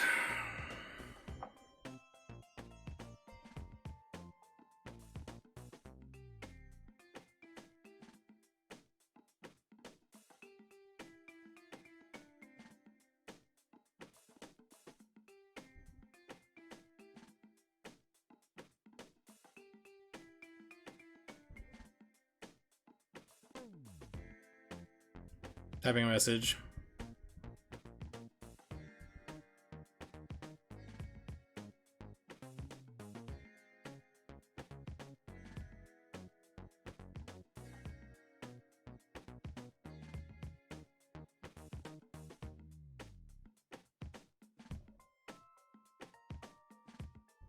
Alright, let's try this level. How are the birthday festivities? We didn't really do anything. That was the thing, it's like, so I knew that, like, Carmen wasn't really, feeling too well, like, her allergies were bad. But I didn't know how bad they were until she came. It's like, if I knew how bad she was, I would just told her to stay home. But, she came, was just like a total wreck. It's like, just come with me and lay down on my bed. So it was like, she literally, like, we talked for a little bit, and then she like literally passed out and slept in my bed for like 2.5, almost 3 hours. She was just exhausted, and allergies had kept her up the night before. So, yeah, we had some dinner, talked for a little bit, and that was it. It's like, she's like, I'm sorry, like, we didn't really do anything or have any fun. It's like, just spending time with you is all I really wanted to do for my birthday. It's just spend time with her, and I got to do that. You know, she wasn't, you know, I took care of her because she wasn't feeling that great. It's like, it's not anything like communicable, like any type, it's not COVID or anything like that, but she just has bad allergies. They're just running her into the ground. So yeah, so I just took a big nap there, and we talked for a little bit, but it's just fun to spend time with her. It's all I really wanted to do.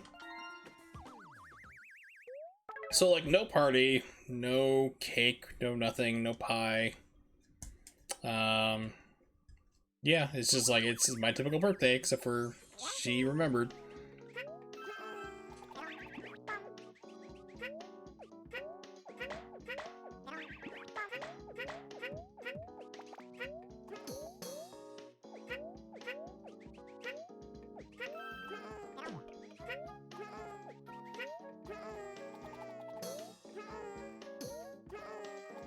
Okay, as I say, this seems like something that can go up.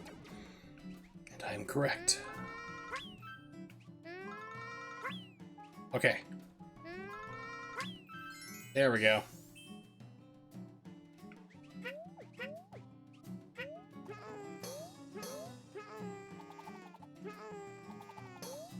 There's nothing over there. Okay, it's like, oh, this would be like a really cool skill-based thing to do. Like, have to get like past this whole section bouncing off of people. No, I'm just making things harder that don't need to be.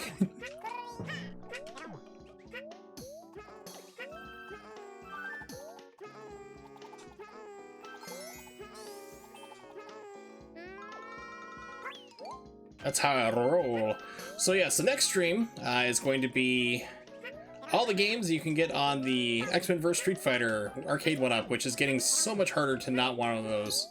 want one of those to clarify my poor speech there. So I'm not really a fan of it there, but it's like, oh goody, Poochie. But there's just like those games are like my favorite ones, and if I had a working Elgato, the plan was to stream all the games on the arcade 1-up, which is this lovely thing right here. Which is interesting because there are arcade games and you have Super Nintendo games thrown in there. It's like, what? But like 4 out of the 5 games, actually there's 6 games, I should say. 4 of them are on the Sega Saturn. So I was planning to play those games on the actual console because I have them all for my Saturn collection, and then play like X-Men Marvel vs. Capcom. I was going to hook up my Dreamcast to play it that way, and then have to use an emulator to play the X-Men Mutant Apocalypse or War of the Gems. No problem. But as we know, my Elgato's busted, so I can't do that. So now the question becomes, do I use the arcade ROMs to play these games, or do I try to emulate them on the Sega Saturn? So I'm thinking I might just play the arcade ROMs instead, but I want to go through and play those games on my next stream on Tuesday. And I need to look into it. I have the latest Fightcade 2 update, which actually I talked with Fico about earlier. You need a certain ROM set for it. I'm not sure if it's gone away. Here we go.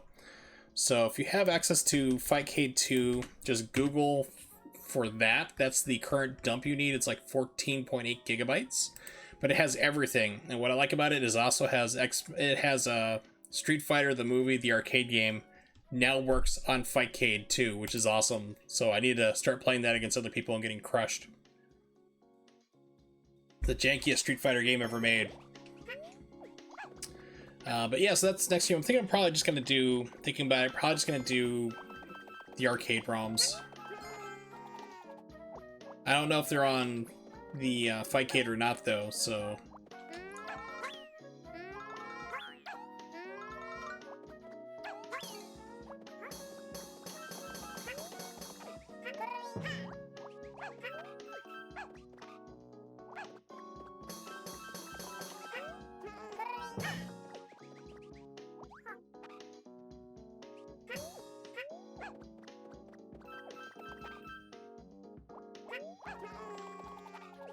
Over here, Poochie. You get it for me? Good, stupid dog. That the original Street Fighter was the jankiest one ever made. Just because, like, of how they implemented it with, like, the original punch and kick, you had to hit the buttons as hard as you could for, like, fierce. Even removing that, pardon me, the problem with that was the super strict move inputs, which even if you did them correctly, still didn't guarantee they come out, which is why people are like playing the 30th anniversary collection, saying this isn't too bad. What are people complaining about? It's like, no, go fire up MAME and play the original Street Fighter. Then you'll understand that they actually changed it so you could pull off the moves in the 30th anniversary collection a lot easier. But Street Fighter the movie is just nothing but super jank. We're talking like combos, infinites. You don't have cooldown for special moves, so you can do like Hurricane Kick into Dragon Punch and a Hurricane Kick into another Dragon Punch, all of that are touching the ground. It's amazing. I always love playing that game. People didn't touch it in the arcade. I want to own one of those arcade machines because I just loved how broken it was. And that's why I was so disappointed when there's a version on the Sega Saturn. It's Street Fighter the movie. I was like, yes, I can have this janky arcade version. I love playing the arcade. I was like, the only one. I can own the home version. And then I learned after I bought it that it's just, they changed it into Super Street Fighter 2 Turbo. They literally changed the game into that for the home ports. I'm like, no, I want that crazy, busted mechanics. It's what I want. Okay, I can't get that because I made Poochie get the other one.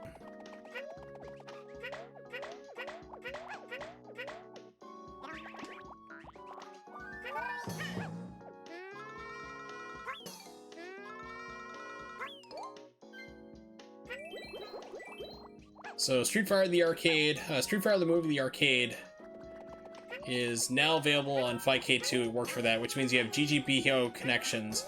I don't know if the other X-Men games I want to play, though, if they're on Fightcade 2 or not.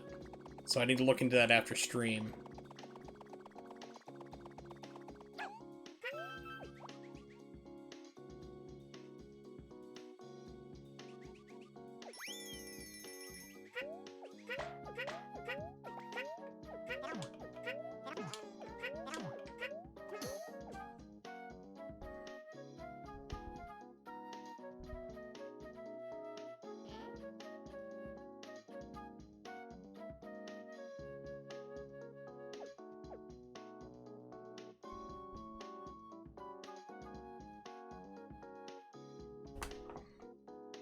Playing Super Metroid all week. Yeah, I remember you telling me you were playing that game.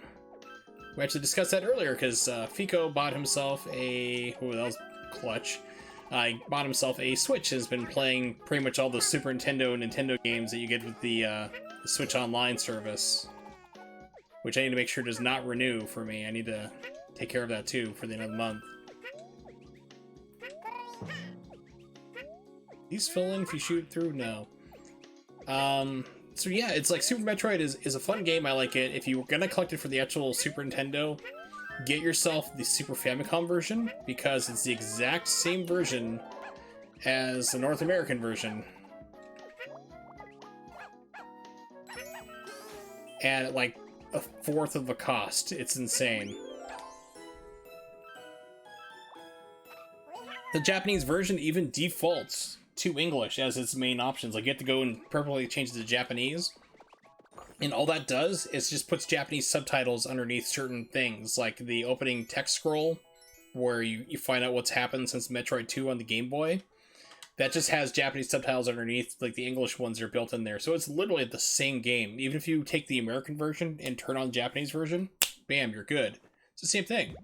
So the problem I have with it, like why it came up, like the whole discussion, is I brought up Super Metroid, because the Switch online games they give you for like Super Nintendo have input delay to them a lot. And of course, me being sensitive to input delay kind of screws me up. There's why I'm playing on RetroArch, because you can get rid of it. Super Metroid has 5 frames of input delay already baked into the system, even on the console. Like if I take the game off the shelf, plug in my Super Nintendo, 5 frames of input delay. You add that onto the Switch, which automatically adds about another 5 on top of it. You're looking at around, I think I calculated to be, actually it's not a full 5, it depends on each game. Super Metroid on the Switch is like 9 to almost 10 frames of delay. And that just makes it like unplayable for me. I'm just like, it's too much delay for me to overcome. So, and I'll tell you, it's really awesome to play Super Metroid without any type of input delay if you play it on emulator on RetroArch. It's like, oh, this is amazing. It's like, this is what I'm missing out with actually playing my physical cartridge.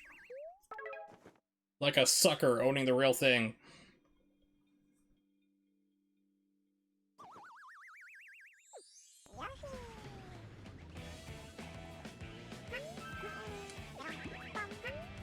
Ooh, finally not hearing a jazz level theme. This is nice rock music, kind of.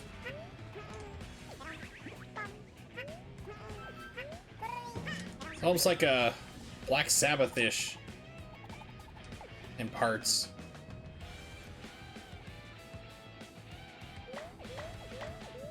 Like early 70s rock.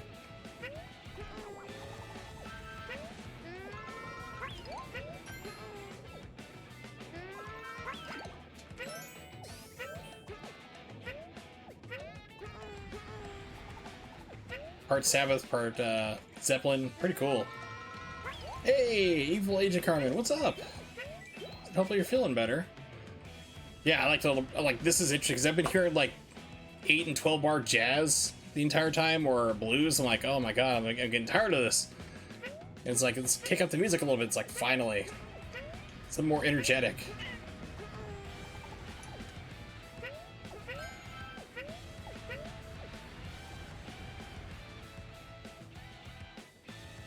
Not a chance? Oh.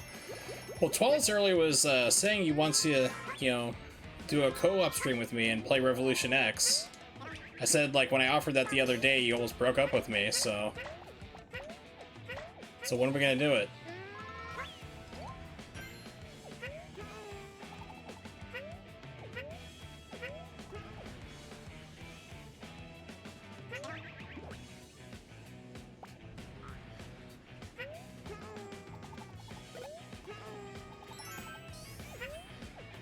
I played this, the only Yoshi game I ever played, Yoshi's Island. Hey, Yoshi's Island is my favorite. So I love it. It is like, it's really hard, but I love it. Playing that last stream actually because I couldn't get past a part on this with the emulator I was using.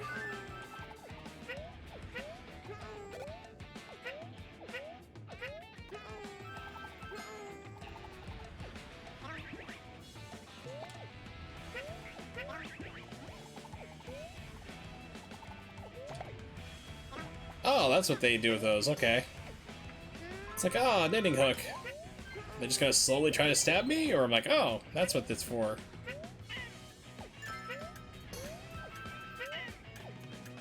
Invincibility frames! Oh yeah, Yoshi's Island is my favorite. It's hard, but it's been kind of annoying because I always like that challenging factor of those games, of that game in particular, and then like every single Yoshi game after that has been ridiculously easy. I think it's like Yoshi's... what would they call it? Yoshi's World? Nintendo 64 game. Yoshi's Story. That is like pure kids game. That is like no enemies can't die type game. It's like, oh my gosh, and every game has been like really kind of lame. It's like I've always missed that challenge that Yoshi's Island had. Like I was dying the other day playing Yoshi's Island, and it was all my fault. It wasn't like game mechanic like was wrong or something there, or you know, weird bug or glitch. It was all my lack of skill that was causing me to die, and it was fun. It was challenging. Literally back in the day, it took me like try to see if I can get like damage boosted up there. The answer is no. It took me like 2.5 months to get 100% on my cart for Yoshi's Island. And turned out my cart was bugged because it was like, you could go through, and my friend Pat, at the time we were like living in the same area, he checked, like he went through every single world on my cart to show that I had 100% on it, but the game will register it as a 99. It's like, oh come on. Which only changes like one thing aesthetically on the start screen, really.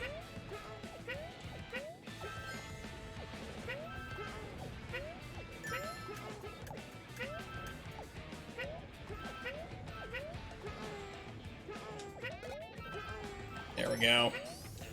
Do love Yoshi's Island. I'm spending my weekend playing Mario Brothers 3D All-Stars.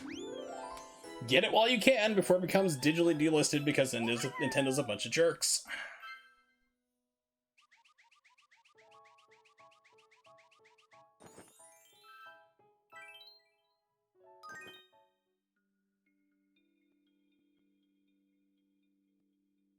So I was hoping, like, I kind of got excited a little bit for that, to be honest, because I saw that they were going to have Mario Galaxy on there, and I can't play that game because it's a waggle game for the Wii, and with my fibromyalgia, it wears me out after 10 minutes.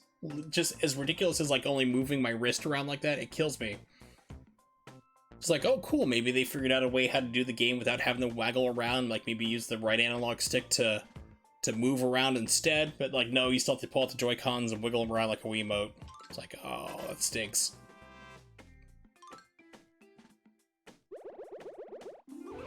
But yeah, I've been lamenting the difficulty of like Yoshi games, and this game's not really that hard. It's a tight platformer. I mean, you have to use some platforming skill and some thinking to solve some stuff, but it doesn't have that difficulty level that keeps ramping up higher, that gradual curve that keeps climbing as Yoshi's Island.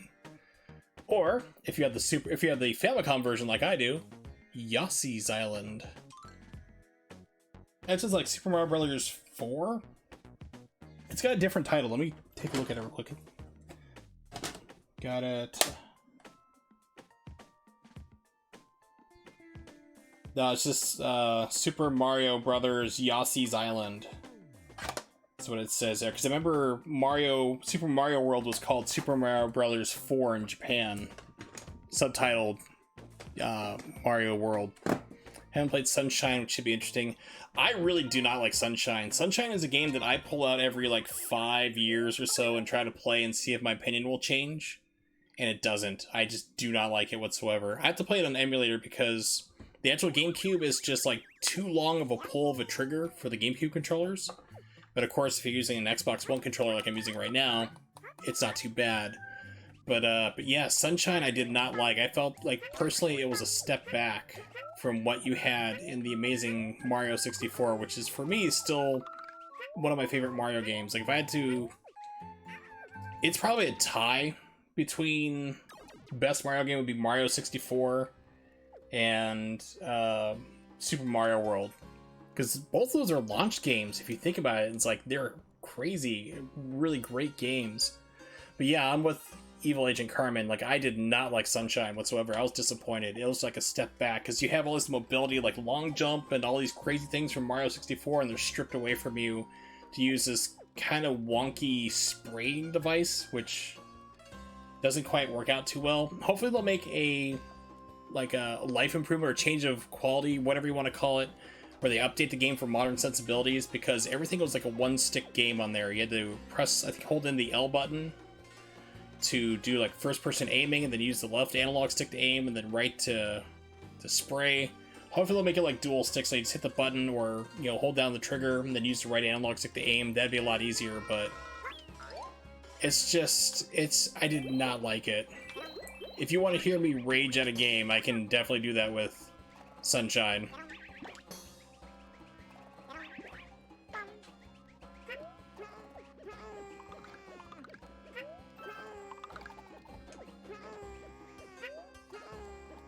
There we go, just caught it.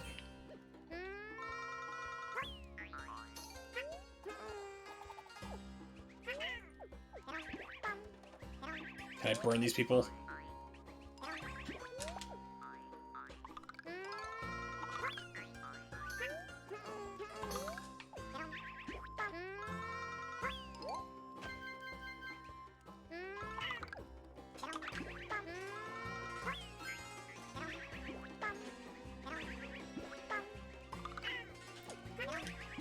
Eat the fire. Okay, there we go. Thank you.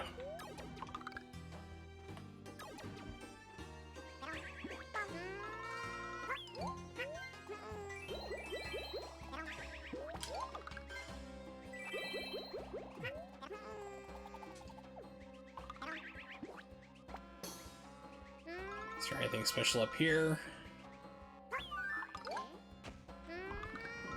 Kind of.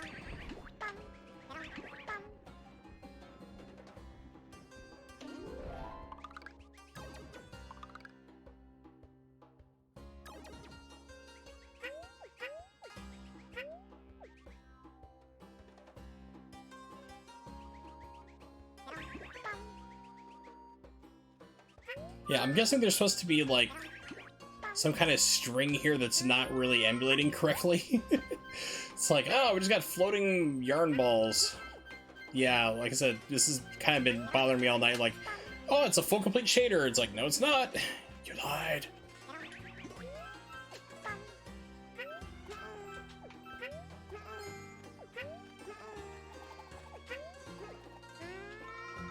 That's why it's stuttering, because it's like things that nobody's come across before, and it's adding it onto the list. But the next time you play through this, it's going to be completely smooth. So it's one of the drawbacks of this emulator. So definitely, if I go through and play the entire thing, I will be uploading this online as the real, complete, full shader. Ah, so I still get the flame upgrade like you can get from Yoshi's Island.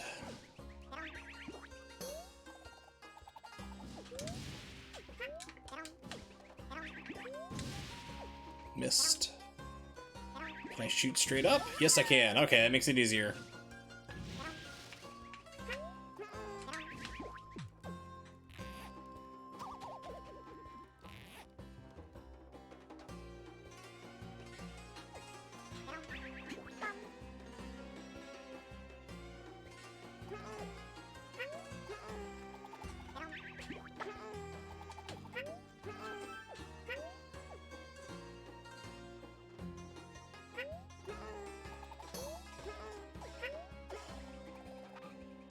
Yes, I did. I wasn't even paying attention to that. I somehow didn't get the key. Thankfully, somebody was paying attention, because it was not me.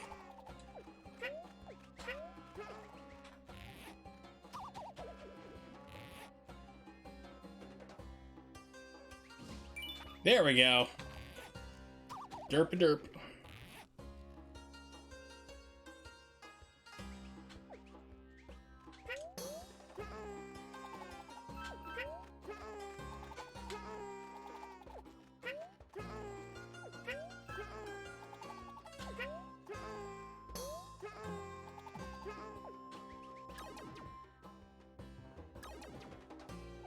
Really?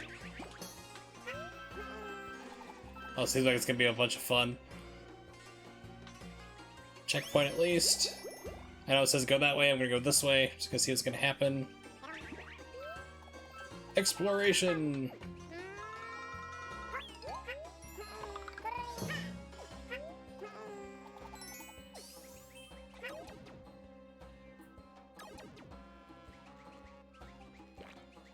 Yeah, so it is long and winding. Got it. So I think that loops back into the, yeah, the other part. Okay. So we'll just drop that.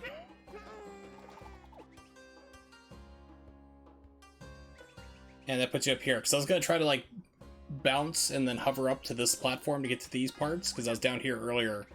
So,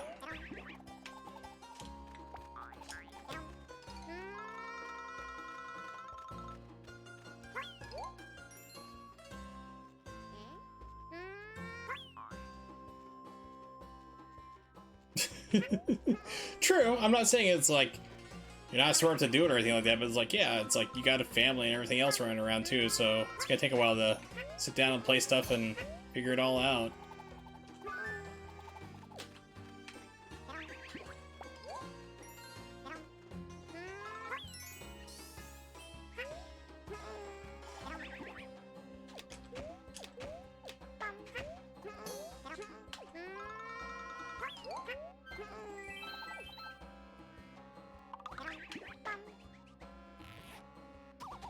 Let's see what's back here.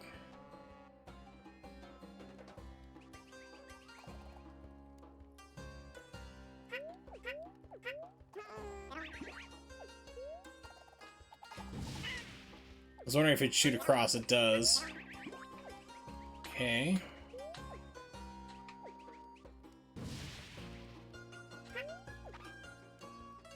Ooh, I like this puzzle. That's neat.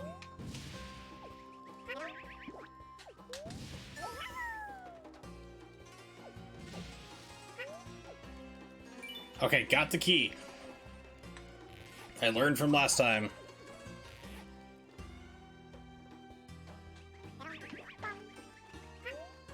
There's gonna be something over here. Haha!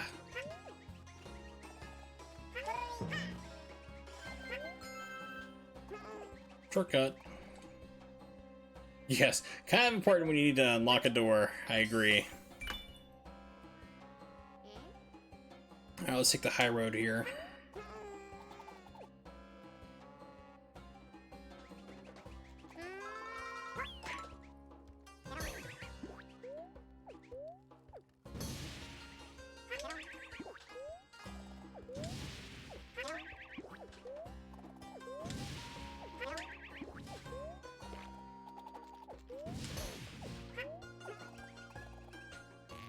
No! Okay, I need to be in here anyway, never mind.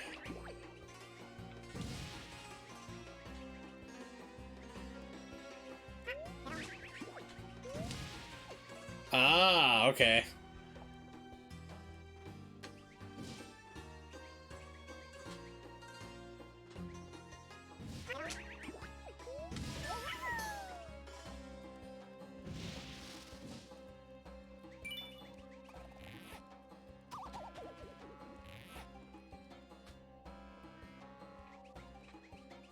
I was wanting to do before was that, but I was going to try to aim it straight up, but standing in front of a door makes it a little more challenging.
Okie dokie then.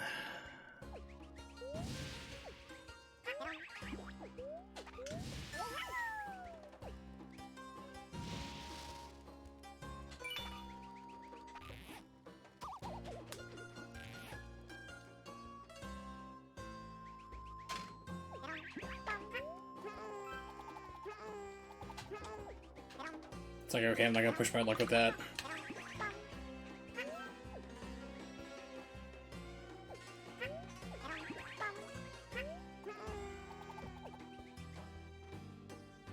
And number 4.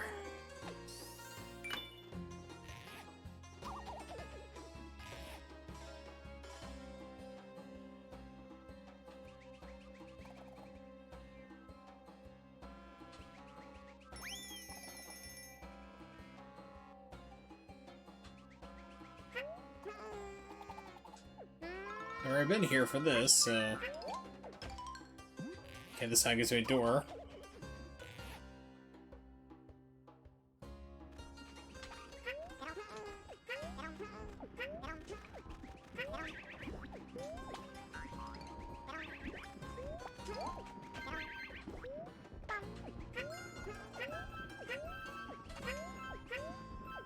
I have no idea what those stamps are, like what they're for, really. I think the Wii... Yeah, I think the Wii U might have had it. I know maybe it was the Wii, I'm getting confused. Not a fan of Nintendo consoles, ironically enough. Not anymore. Used to have like stamps and like online messages so that they could write for other people playing games. I think it was the Wii U that did that. So I wonder if these stamps were for that. Which they've taken down the online, of course, because it's Nintendo. And the Wii U didn't sell well anyway, so...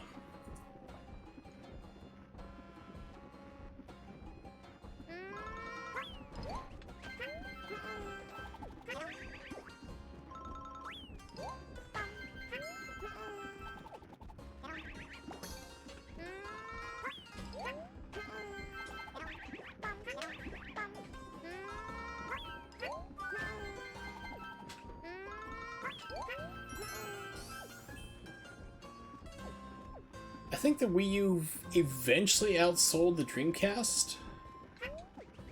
But, like, not by much. I think Dreamcast only sold, like, 10 million total. Over its, like, 19-month life, which is so sad.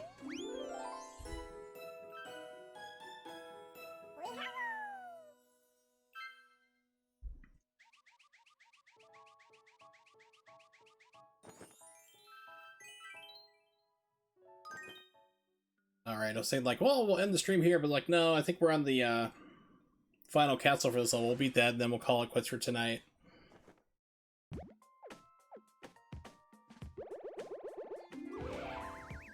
Yep. Let's go do this.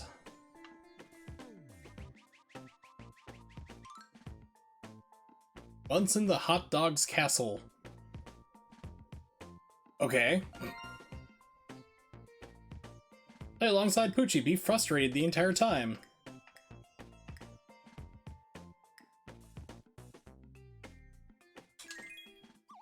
Let's try that for fun. I haven't bought anything yet, so it's like, well, let's spend some money and see what these do.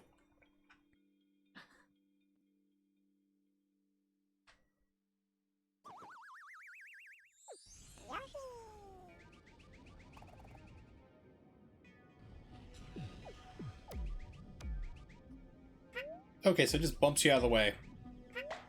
And if it's gonna be like no clipping where it just like goes right through you or what.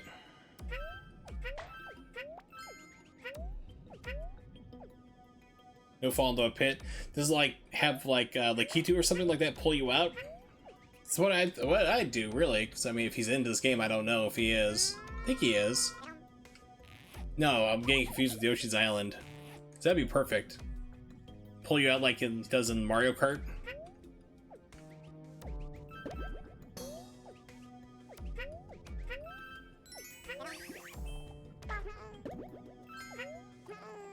You just bounce. Oh, okay. That'd be still weird, like, oh no, I'm gonna fall to my death. Never mind, it's all good.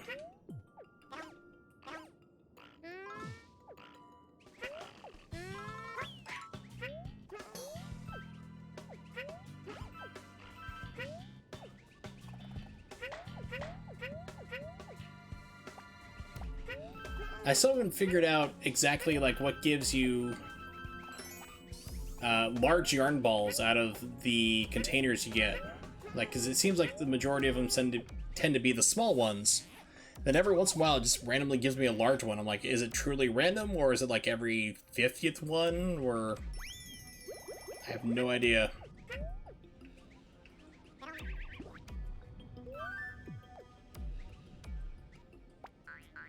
Okay, spits that at an angle.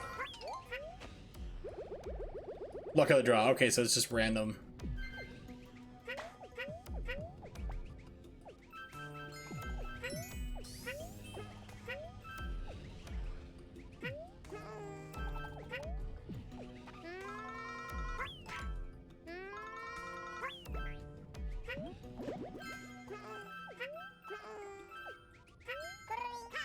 Well, that's what I'm wondering about. Those are one of the things that, like, people who do tasking and stuff can figure out.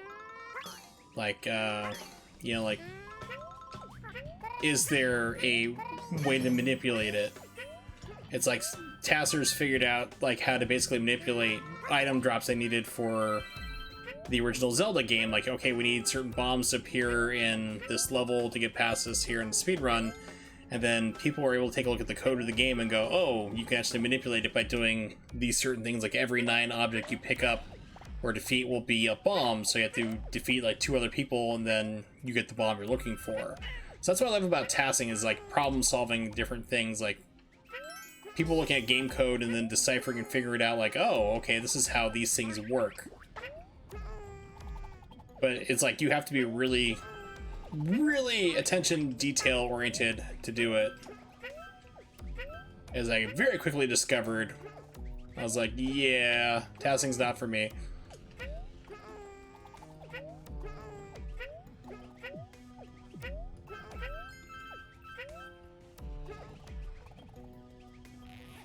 Tasking, if anybody doesn't know what that is, it stands for Tool Assisted Speedrun. It's where you can literally go through, like, frame by frame through certain games and input different controls, like different button inputs, and basically do things that are, like, physically impossible for a human to do. And you can do some pretty wacky, crazy things. You can manipulate gameplay, like the luck, so to speak, of the game.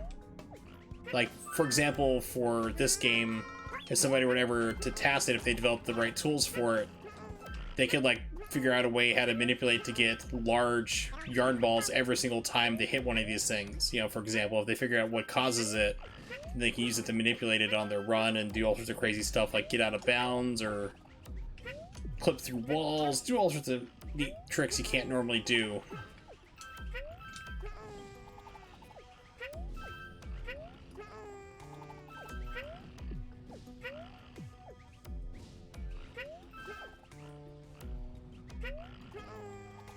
There's a badge for what, though? For, like, large ones? Or, like, wrapping up people with it, maybe? I don't know. Just guessing, speculating.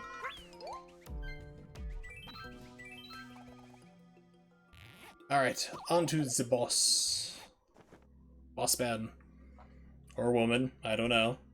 The big yarn balls, okay. I've only come across them, like, a couple times in the game, really. It's about time you gave up. Yes, it's getting close. Don't tell me how to run my stream. It really burns me up, or rather, I'll burn you up. Okay.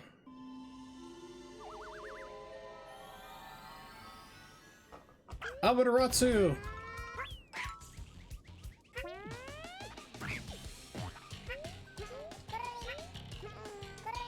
Oh, it's his tongue, okay.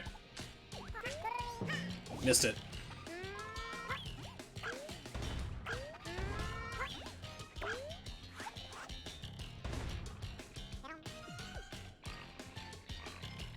It's gonna, like, puke?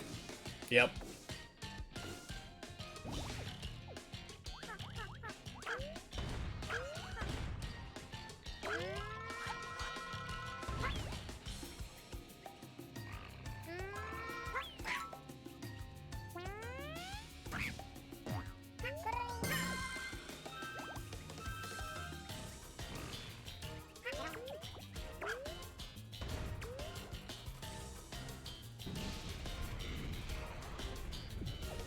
Oh no! It tickles.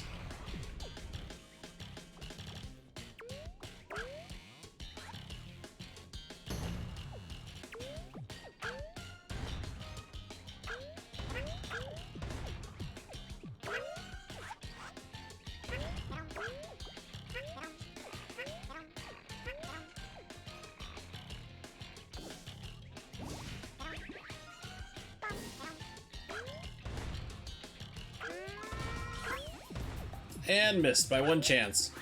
Of course I did.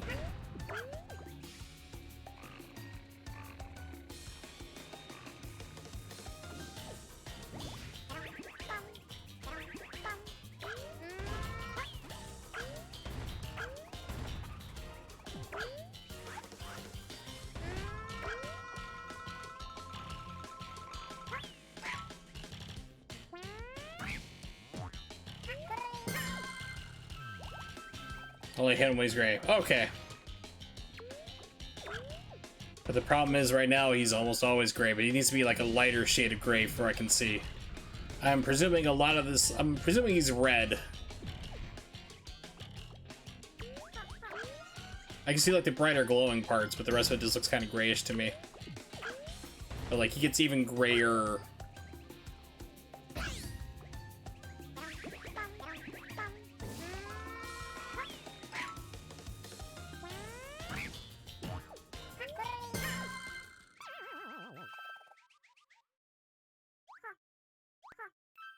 Yay! Huzzah! Congratulations, you're somewhat competent.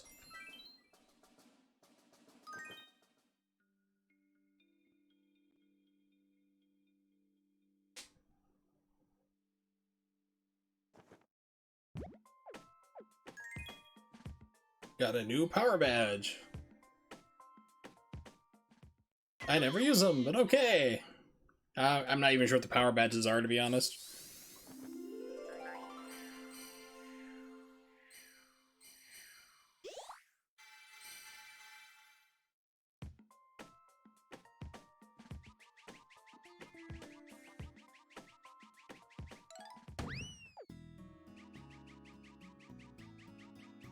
Yeah, so I have red, which I think they just give it to you automatically.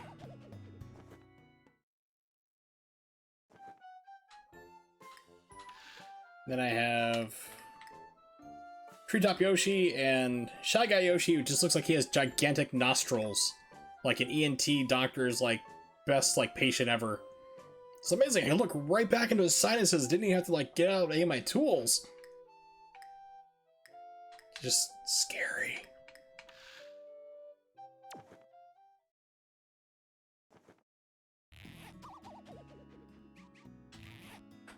Alright, but for now...